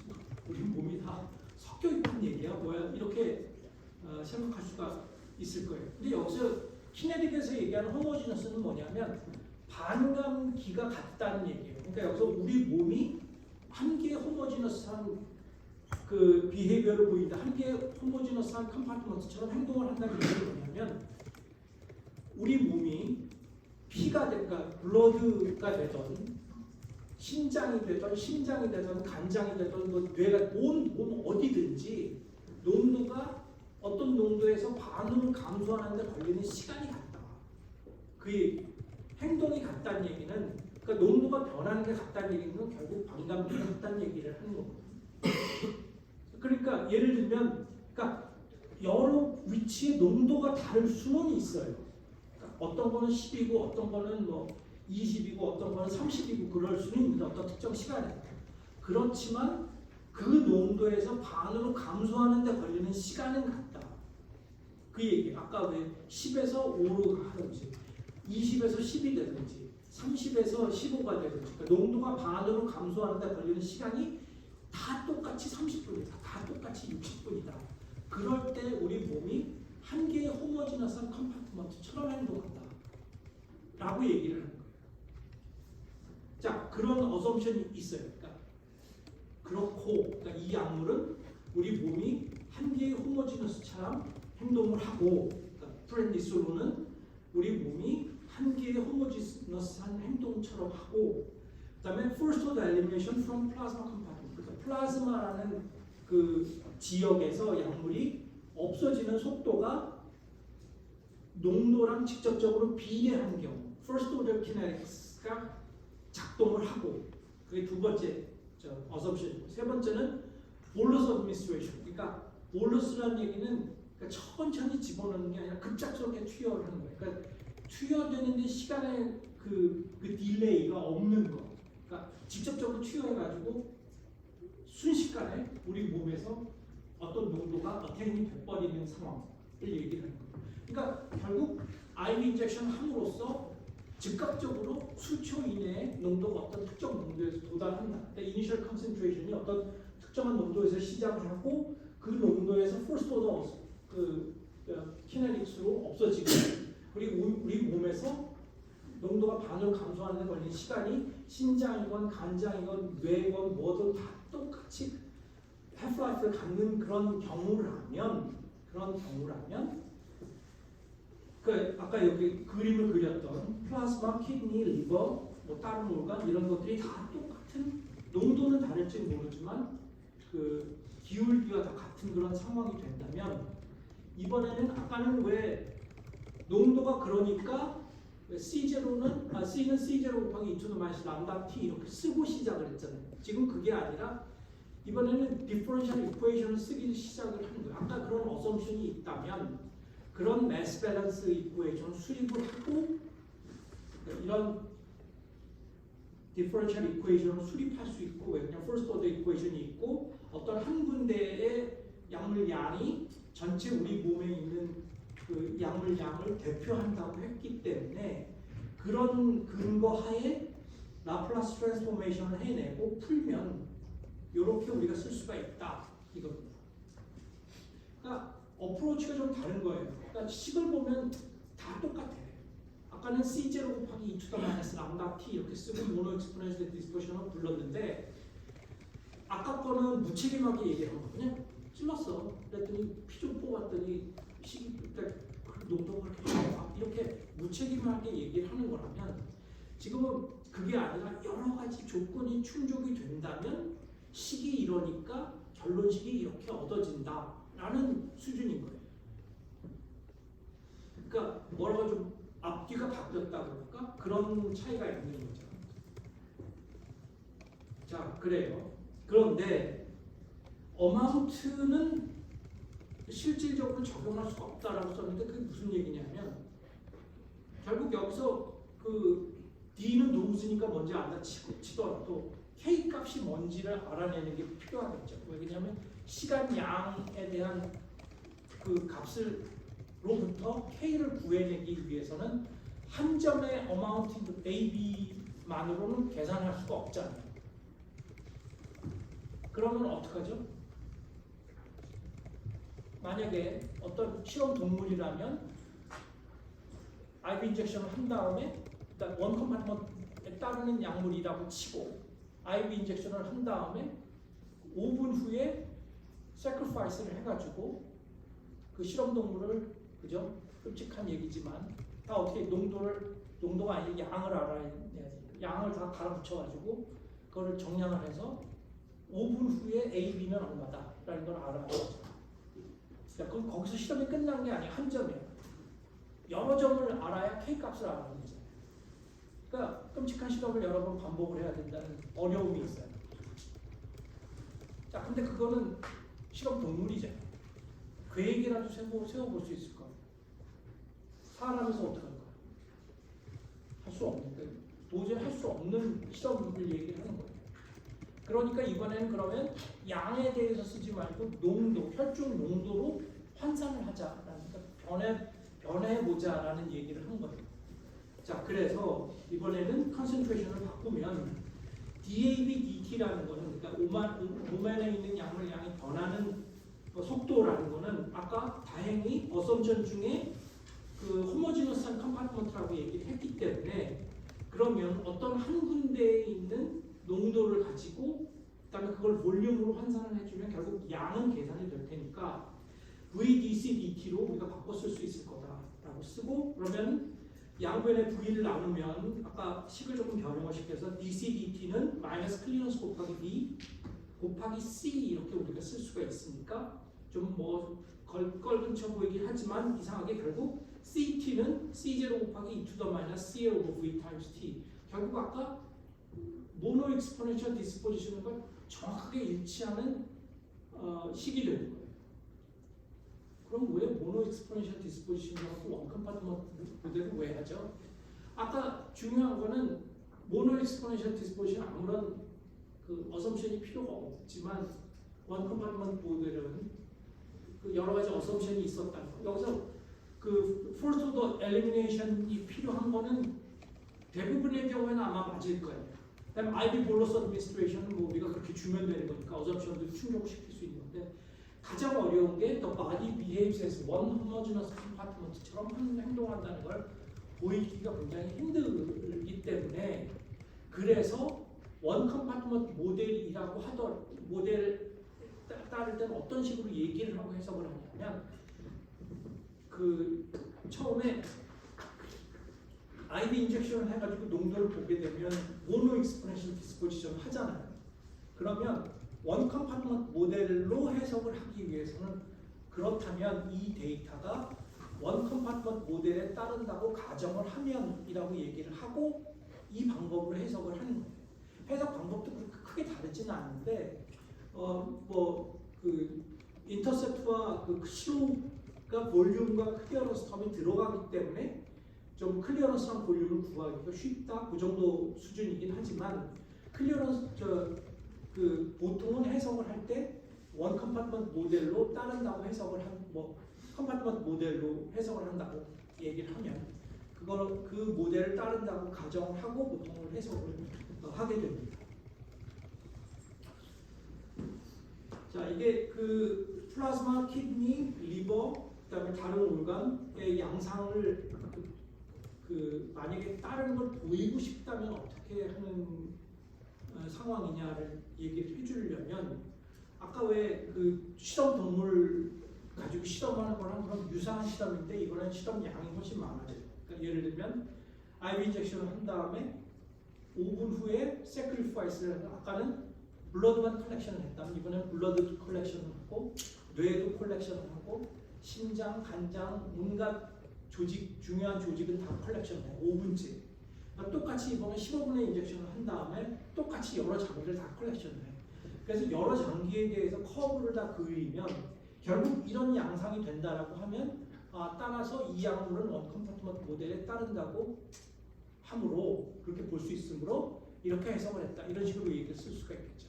근데 대부분의 경우는 그렇게 하지는 않기 때문에 보통 그렇게 따른다고 가정을 하고 보통 원 컴파트먼트 모델 혹은 이런 방법으로 해석을 하게 되는 거라고 보면 됩니다.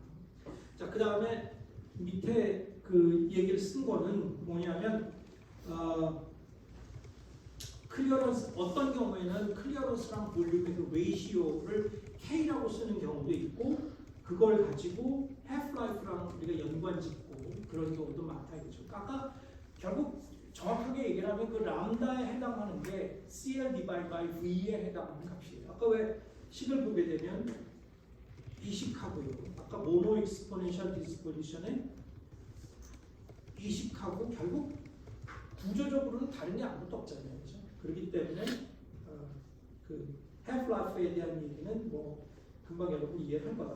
half-life라는 얘기는 그 어떤 특정 시간이 농도가 C0에서 농도가 반으로 감소하는 데 걸리는 시간을 얘기를 하는 거니까 결국 C를 2분의 1 곱하기 C0로 놓고 그 다음에 T는 T-half라고 계산을 해주면 K와 T-half의 관계가 요 식이 된다는 걸 여러분이 알 수가 있습니다. 그래서 그걸 K 값에 따라서 반감기가 얼마나 되는지 계산할 수 있다. 그렇게 우리가 볼 수 있죠. 자, 그 아까 왜 에어리어하고 모멘트에 대해서 얘기를 한다고 했는데 요 볼륨에 대해서는 모멘트까지 얘기를 하는 게 조금 더 나을 것 같아요. 그러니까 뭐 그런 조금 더 여기서 애드미에서 슬로프는 뭔지 알았을 거고 하이트는 뭔지 알았을 거고 에어리어는 지금 클리어런스에 계산한다 쓸 수가 있고 모멘트는 아마 식은 소개를 한 것 같은데요. 어떻게 된 건지는 조금 이따 얘기를 한다 치고 이제 모멘트에 대해서 얘기를 해보겠습니다. 모멘트라는 얘기는 결국 그 시간 농도 곡선을 가지고 여러 가지 그 곡선의 특징값으로부터 파마코피넬이 해석을 하는 방법이에요. 그래서 예를 들면 AUC, 그러니까 양을 다 더하는 거. 그러니까 농도 시간 곡선이 예를 들면 이런 식으로 표시가 된다고 하면 요 밑에 있는 에어리어를 가지고 아까 클리어런스를 구할 수 있다고 얘기했죠. 자, 그 다음에 그거보다 한 단계 더 나가는 거. 이번에는 시간 농도를 곱한 값을 써주면 이런 모양이 된다고 하더라도 나중에 얘기를 하겠지만 모양은 이런 모양으로 바뀝니다. 그래서 이 아래 그 면적으로부터 구하는 값을 우리가 mean residence time이라고 얘기해요. mean residence time은 정의로 보면 뭐 좀 이따 얘기를 하겠지만 평균적으로 몸 안에 체류했던 시간이에요. 그러니까 예를 들면 mean residence time이 60분이다라고 얘기하는 그 약물이라고 하면 이 약물은 평균적으로 몸 안에서 체류했던 시간이 60분이다. 모든 약물의 평균 값이 그렇게 된다라는 얘기예요. 그래서 mean residence time에 대해서 조금 더 한번 고려를 해보면 자, 만약에 어떤 상황이 있는데 상황을 얘기를 하면 여러분이 헷갈릴 수가 있습니다. 여러분 한 100명 정도 되는 친구들이 어디 사우나에 갔다고 생각을 해봅시다. 사우나에 들어갔어요. 뜨끈뜨끈한 게 지지고 있는데 어떤 사람은 뜨거운 데서 잘 못 견디는 사람이 있고 어떤 사람은 잘 견디는 사람이 있을 수가 있겠죠. 어떤 친구가 첫 번째 5분 있다가 나 도저히 뜨거워서 못 있겠다고 나올 수 있어요. 그럼 5분째 한 명이 나왔고 7분이 지나니까 2명이 나왔어요. 이런 식으로 쭉 가면 결국 끝까지 가면 나중에 어떤 사람은 오랫동안 견딜 수가 궁극적으로 나올 거 아니에요. 그죠? 밥은 먹으면 나올 거 아니에요. 그래서 계산을 해보면 결국 이 100명의 친구들이 사우나에서 평균적으로 체류했던 시간이 뭔지를 계산할 수는 있을까요? 각각 분당 몇 명이 나왔고 그걸 다 곱한 다음에 더해서 명수로 나눠주면 우리가 평균 체류 시간을 구할 수 있잖아요. 그거예요. 그거를 계산하는 거예요. mean residence time을 얘기하는 건데 여기서 보면 예를 들면 N1 몰레큘이 T1 시간까지 나왔고 N2의 그 몰레큘이 T2 시간까지 나왔다고 하고 이렇게 쭉 하는 걸 어떤 테이블을 다 만들 수가 있다면 T1 곱하기 T1 곱하기 N1 더하기 T2 곱하기 N2 뭐 이런 식으로 쭉 해서 그러니까 시그마를 다 한 다음에 몰레큘의 숫자를 다 더해주면 결국 양이 되겠죠. 투여량 도수로 나눠주면 결국 평균적으로 몸 안에서 체류했던 시간이 얼마인지를 다 계산할 수가 있겠죠. 자, 근데 이게 각각 몰레큘마다 이걸 그 디스크리트하게 쓰는 게 좀 지저분하니까 결국 요렇게 시그마로 표시를 한 거를 보통 요렇게 적분식으로 우리가 쓸 수가 있겠죠. 그죠? 뭐 여러분 그 결국 적분이라는 게 다 더한 거니까요. 그죠? 그 다음에 그 n이라는 게 결국 DAE에 해당하는 얘기입니다. 그러니까 그 구간만큼의 약물량이 엘리미네이트 됐다는 그 양을 얘기를 하는 게 DAE니까. 그러니까 DAE 곱하기 T를 적분을 해주면 되는 그런 상황인 거죠. 그러니까 뭐 개념적으로는 어려울 게 하나도 없습니다.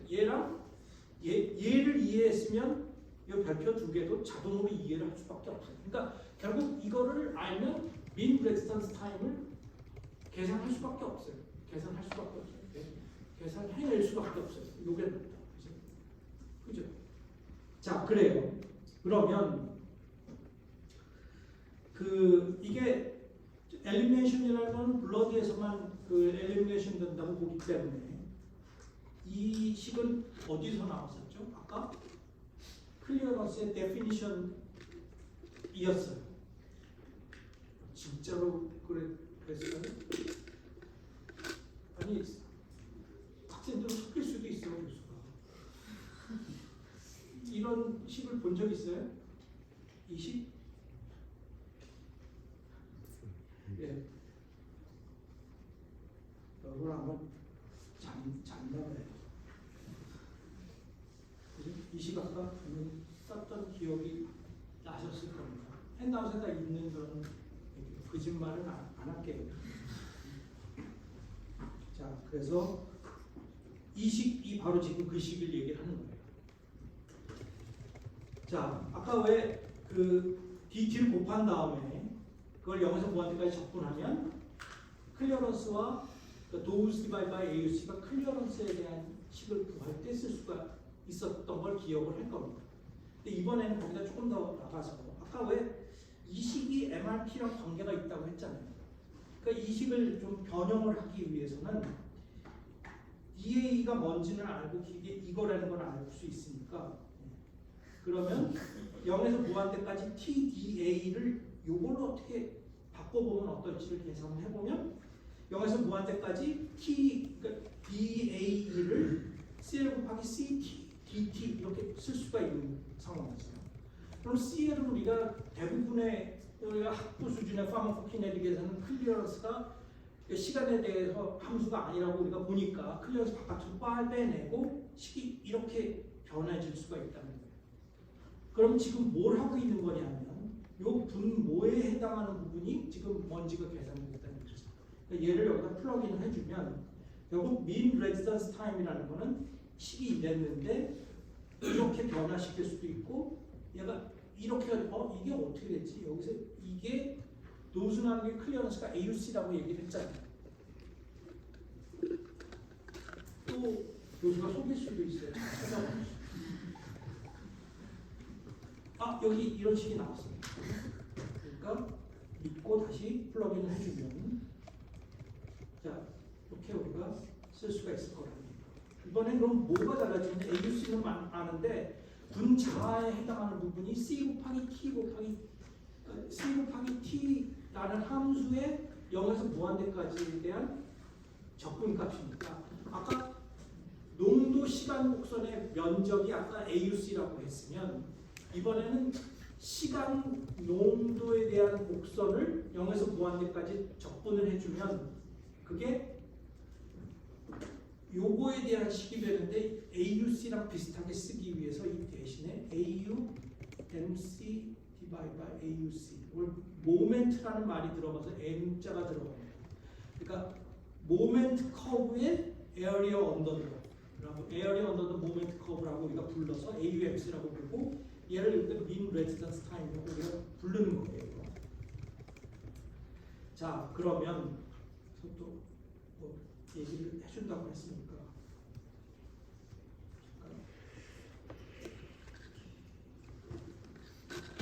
잠깐 미안합니다.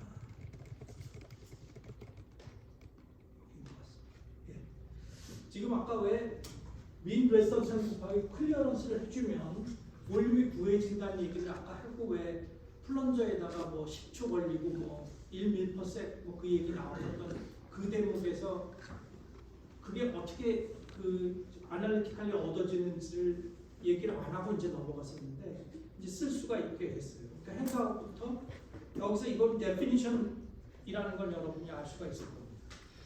그죠? 아까 왜 100명의 친구들이 사우나 갔던데 10과 같잖아요. 여기서 무한 때까지 TDA를 적분을 하고 그걸 두 수를 나눠주면 민 레지던트 타임을 구할 수 있다고 얘기를 했었잖아요. 아까 왜 이 정적분 값이 왜 100명 친구들하고 사우나 갔던데 사우나에서 평균적으로 체력이 이거 다 보내줄 테니까 굳이 사진 찍지 말고 좀 같이 들어주시면 좋을 것 같아요. 나 올려놓을게요.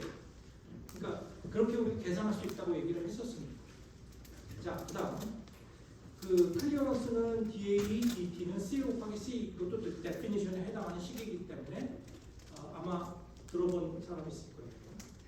자, 원컴파트먼트 모델이 된다라고 하면 식이 이렇게 쓸 수가 있었거든요. 아까 왜 핸드아웃 혹시 지금 보고 있는 사람이라면 원컴파트먼트 모델에서 컨센트레이션 텀으로 체인지를 했을 때 나왔던 첫 번째 식이 이 식에 해당하는 상황입니다. 그러니까 아마 여러분이 기억을 할 수도 있고요. 그러니까 결국 얘하고 얘가 같으니까 DA, DT는 마이너스 VD, VD를 뭐 혹시 그냥 볼륨 오브 디스트리뷰션에서 VD를 쓰는 경우도 있고 그냥 V만 쓰는 경우도 있는데 대부분의 핸드아웃에서는 V만 썼고 여기서 지금 필기에서는 VD라고 내가 쓴 거예요. 뭐 헷갈렸다면 미안합니다.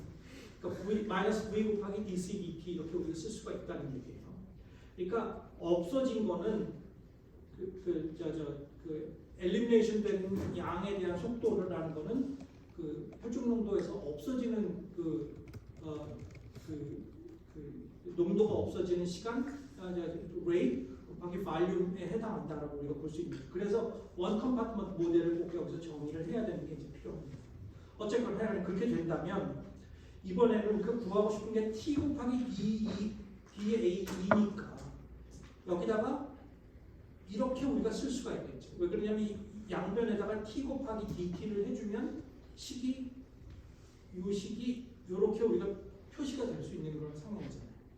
자, 그러니까 아까 MRT는 0에서 무한대까지 TDA 디바이드 D인데 그거는 적분 형태가 약간 변해서 마이너스 인테그럴 T는 0에서 무한대까지 V T 곱하기 DC 이렇게 모양이 좀 이상 방칙해지긴 하지만 어쨌건 하여간 식은 이렇게 돼요.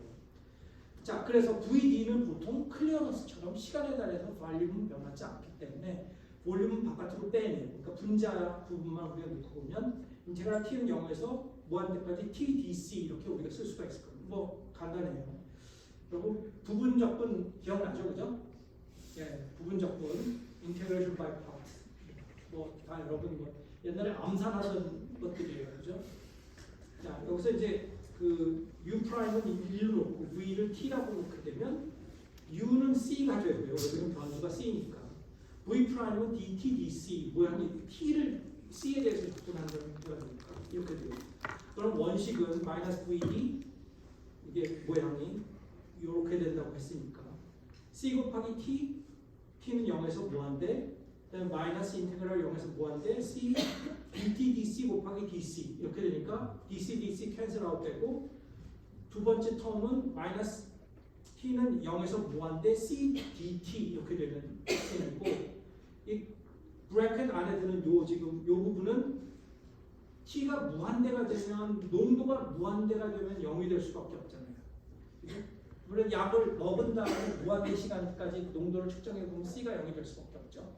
그 다음에 T는 T가 0인 경우라면 뭐 초기 시간에는 이 C 곱하기 T도 0이 될 수밖에 없어요. 그러니까 0 빼기 0이 되고 그 다음에 두 번째 항은 마이너스 0에서 무한대까지 CDT 이렇게 되니까 우리가 V 마이너스 곱하기 VD를 해주면 이꼴 결국 결론식이 이 분모에 해당하는 식이고 분자에 해당하는 식이에요.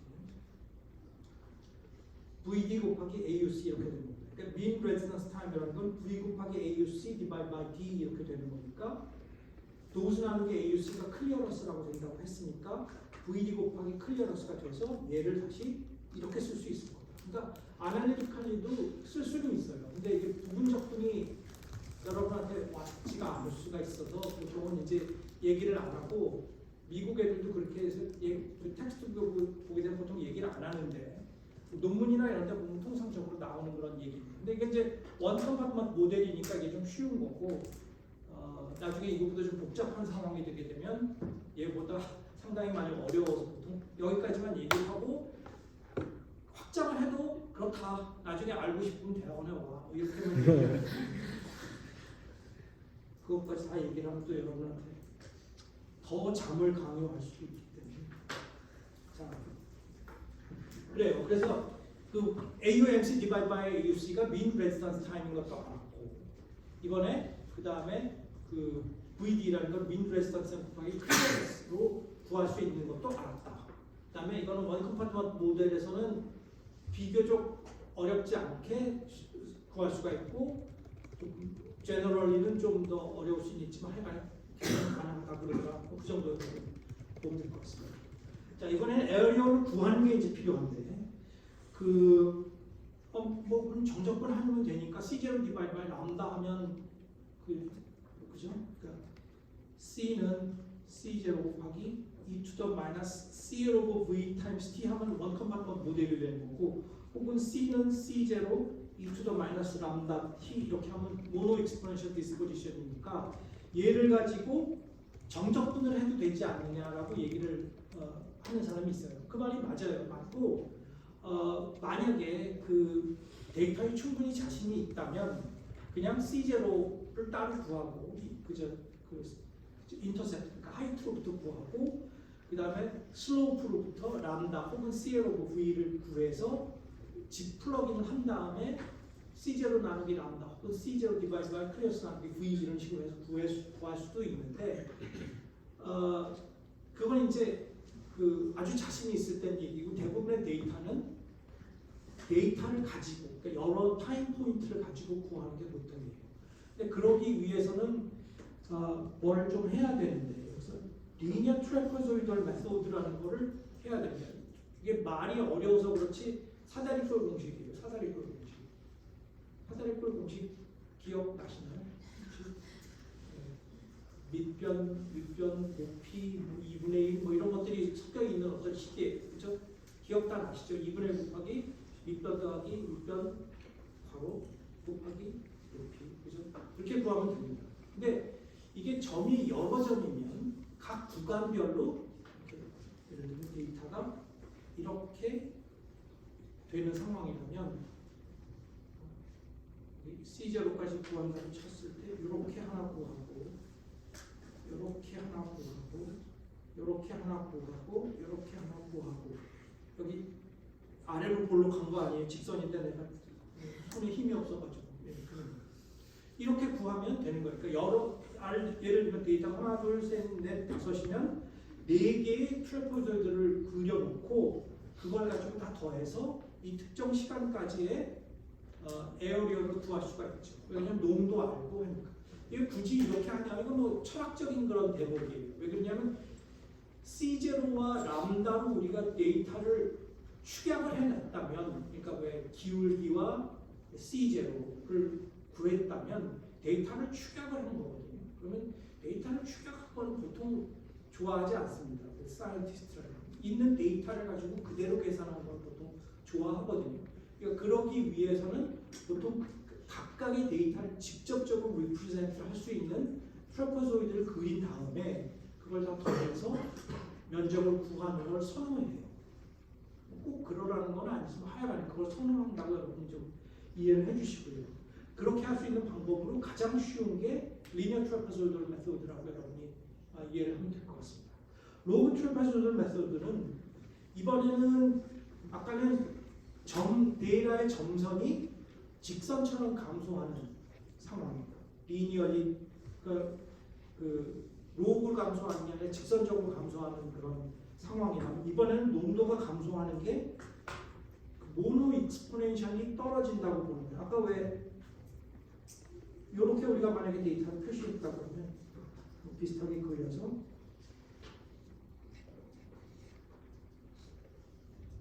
데이터가 이렇게 됐다고 하면 이번에는 어떤 식으로 얘기하냐면 이 점에서 이 점까지 내려가는데 모노 익스포넨셜이 떨어진다라고 보는 거예요. 그러니까 아래로 약간 볼록해 보이는. 아까는 왜 직선처럼 떨어진다고 얘기를 했잖아요.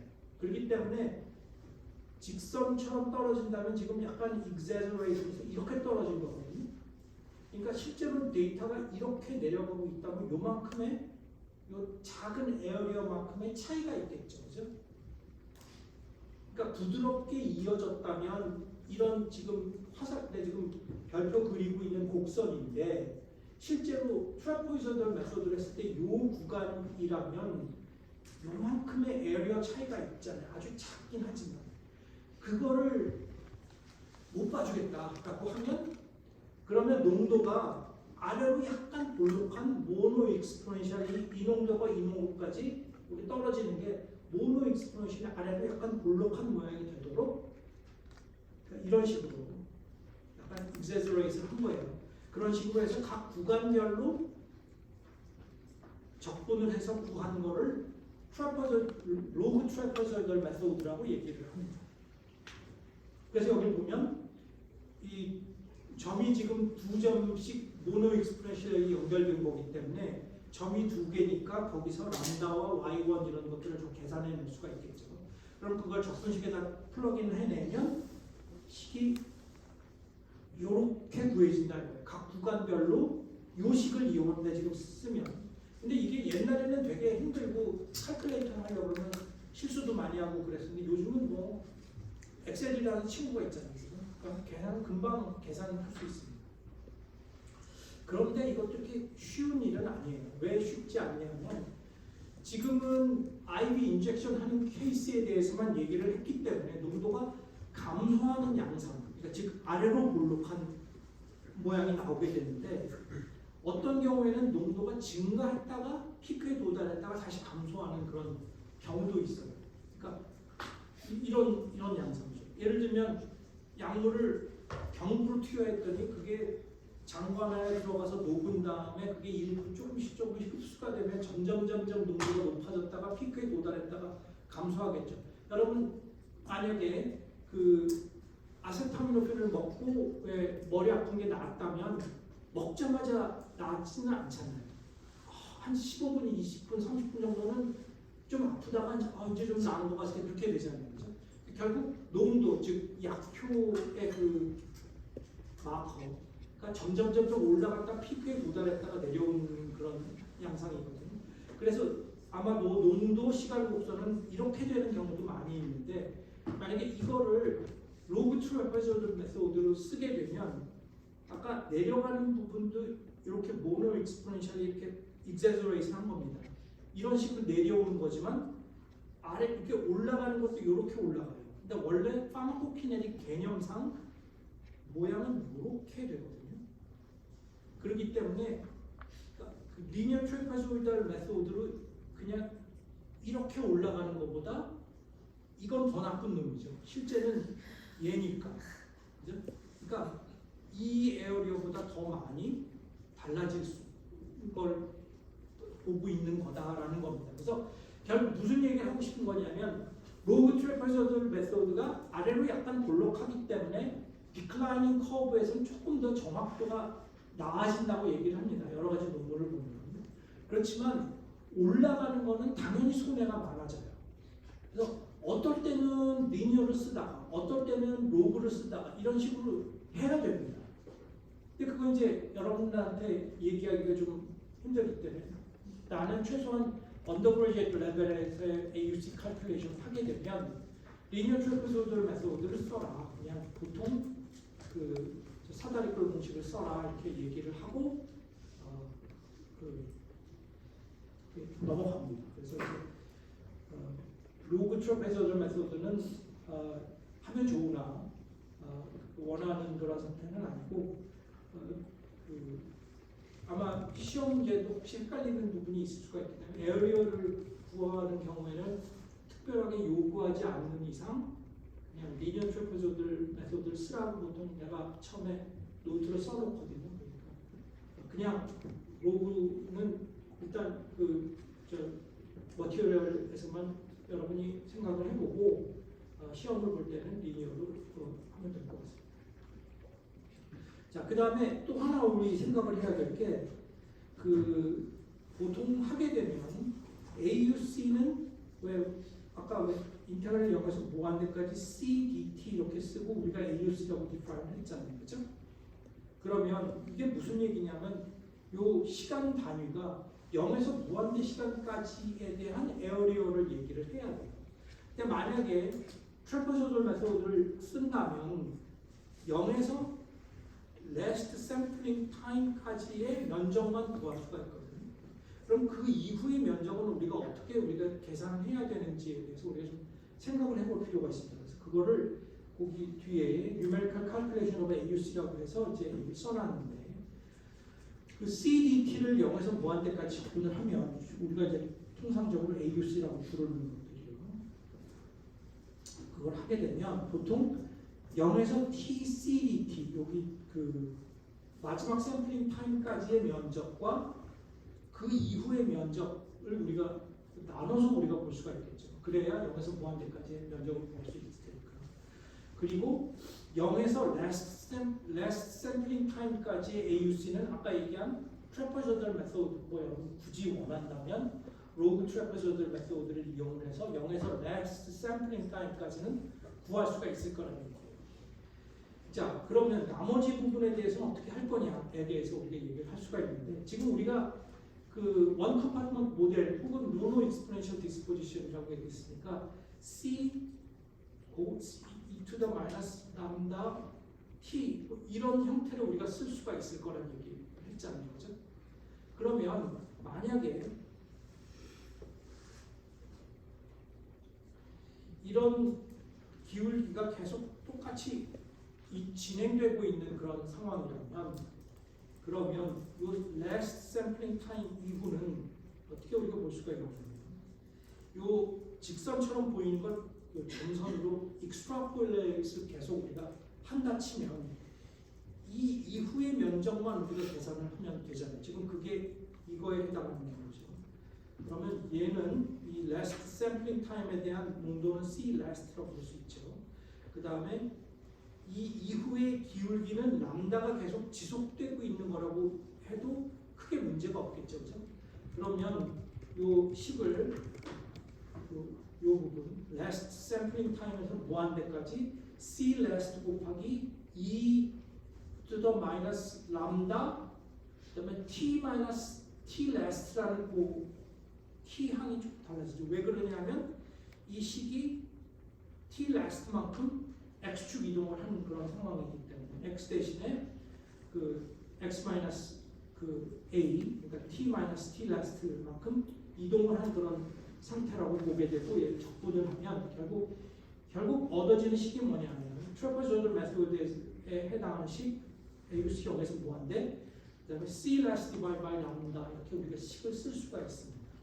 그러니까 결국 last sampling time 되면 그다음 그게 모노 익스포넨셜이 지금 디스클라인 하는 그런 상황이라면 그때까지의 기울기 람다하고 last sampling time에 해당하는 그 농도를 나눠주게 되면 그 remaining area에 해당하는 식이 계산된다는 얘기니까 트래퍼조이달 메소드 플러스 C last divided by lambda 이렇게 계산이 이렇게 두 개로 쓸 수가 있겠죠.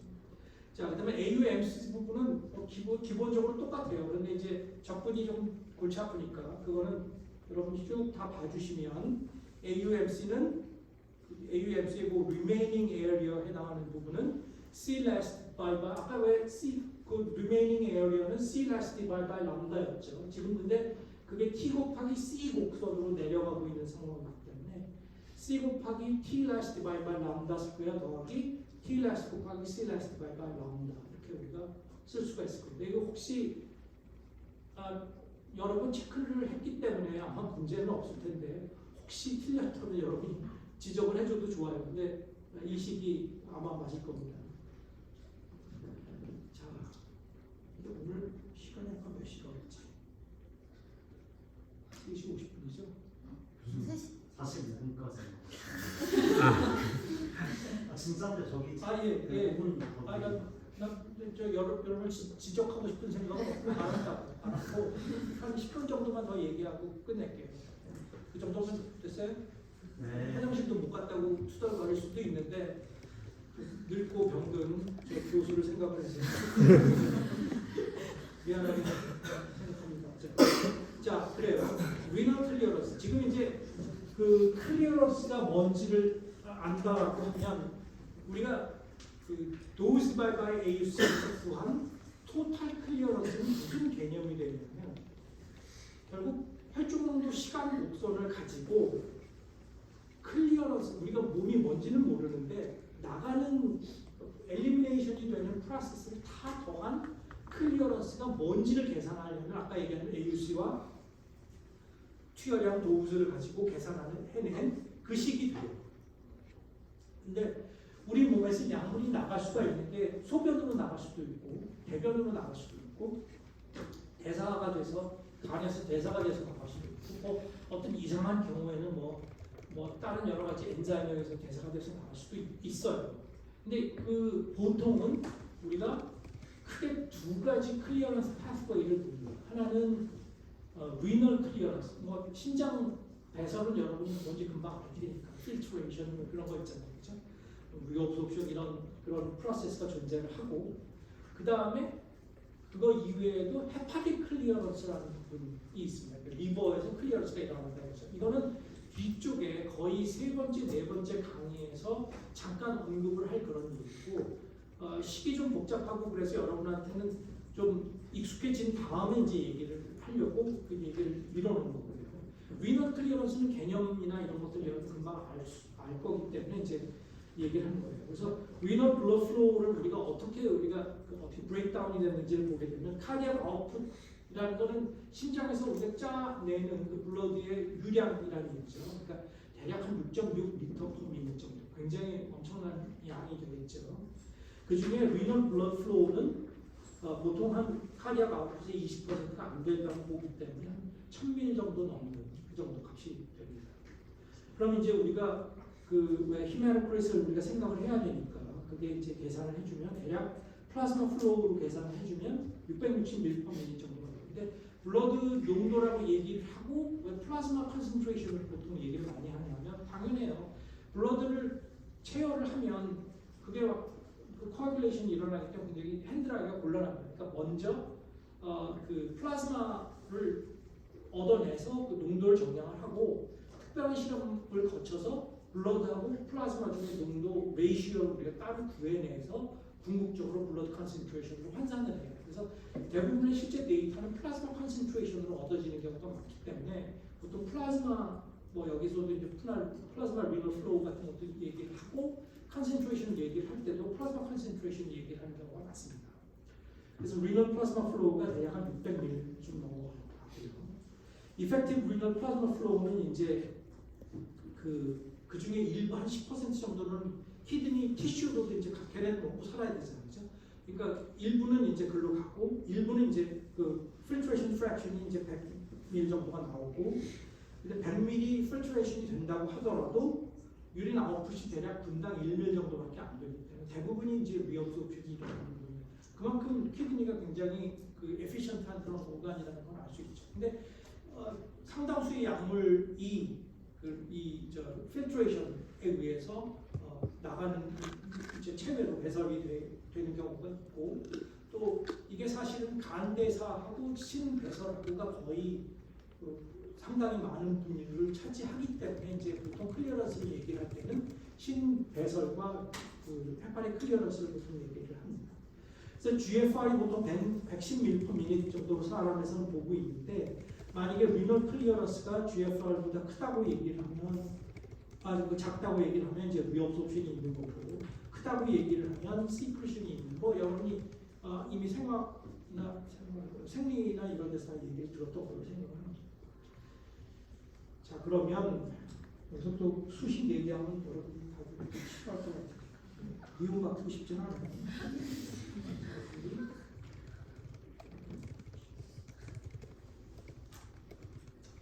여기까지 얘기를 하고 다음 시간에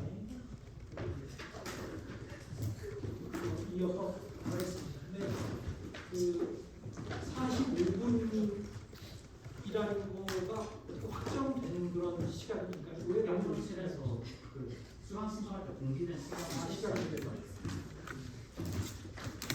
나중에 좀 말이 빨라지도록 좀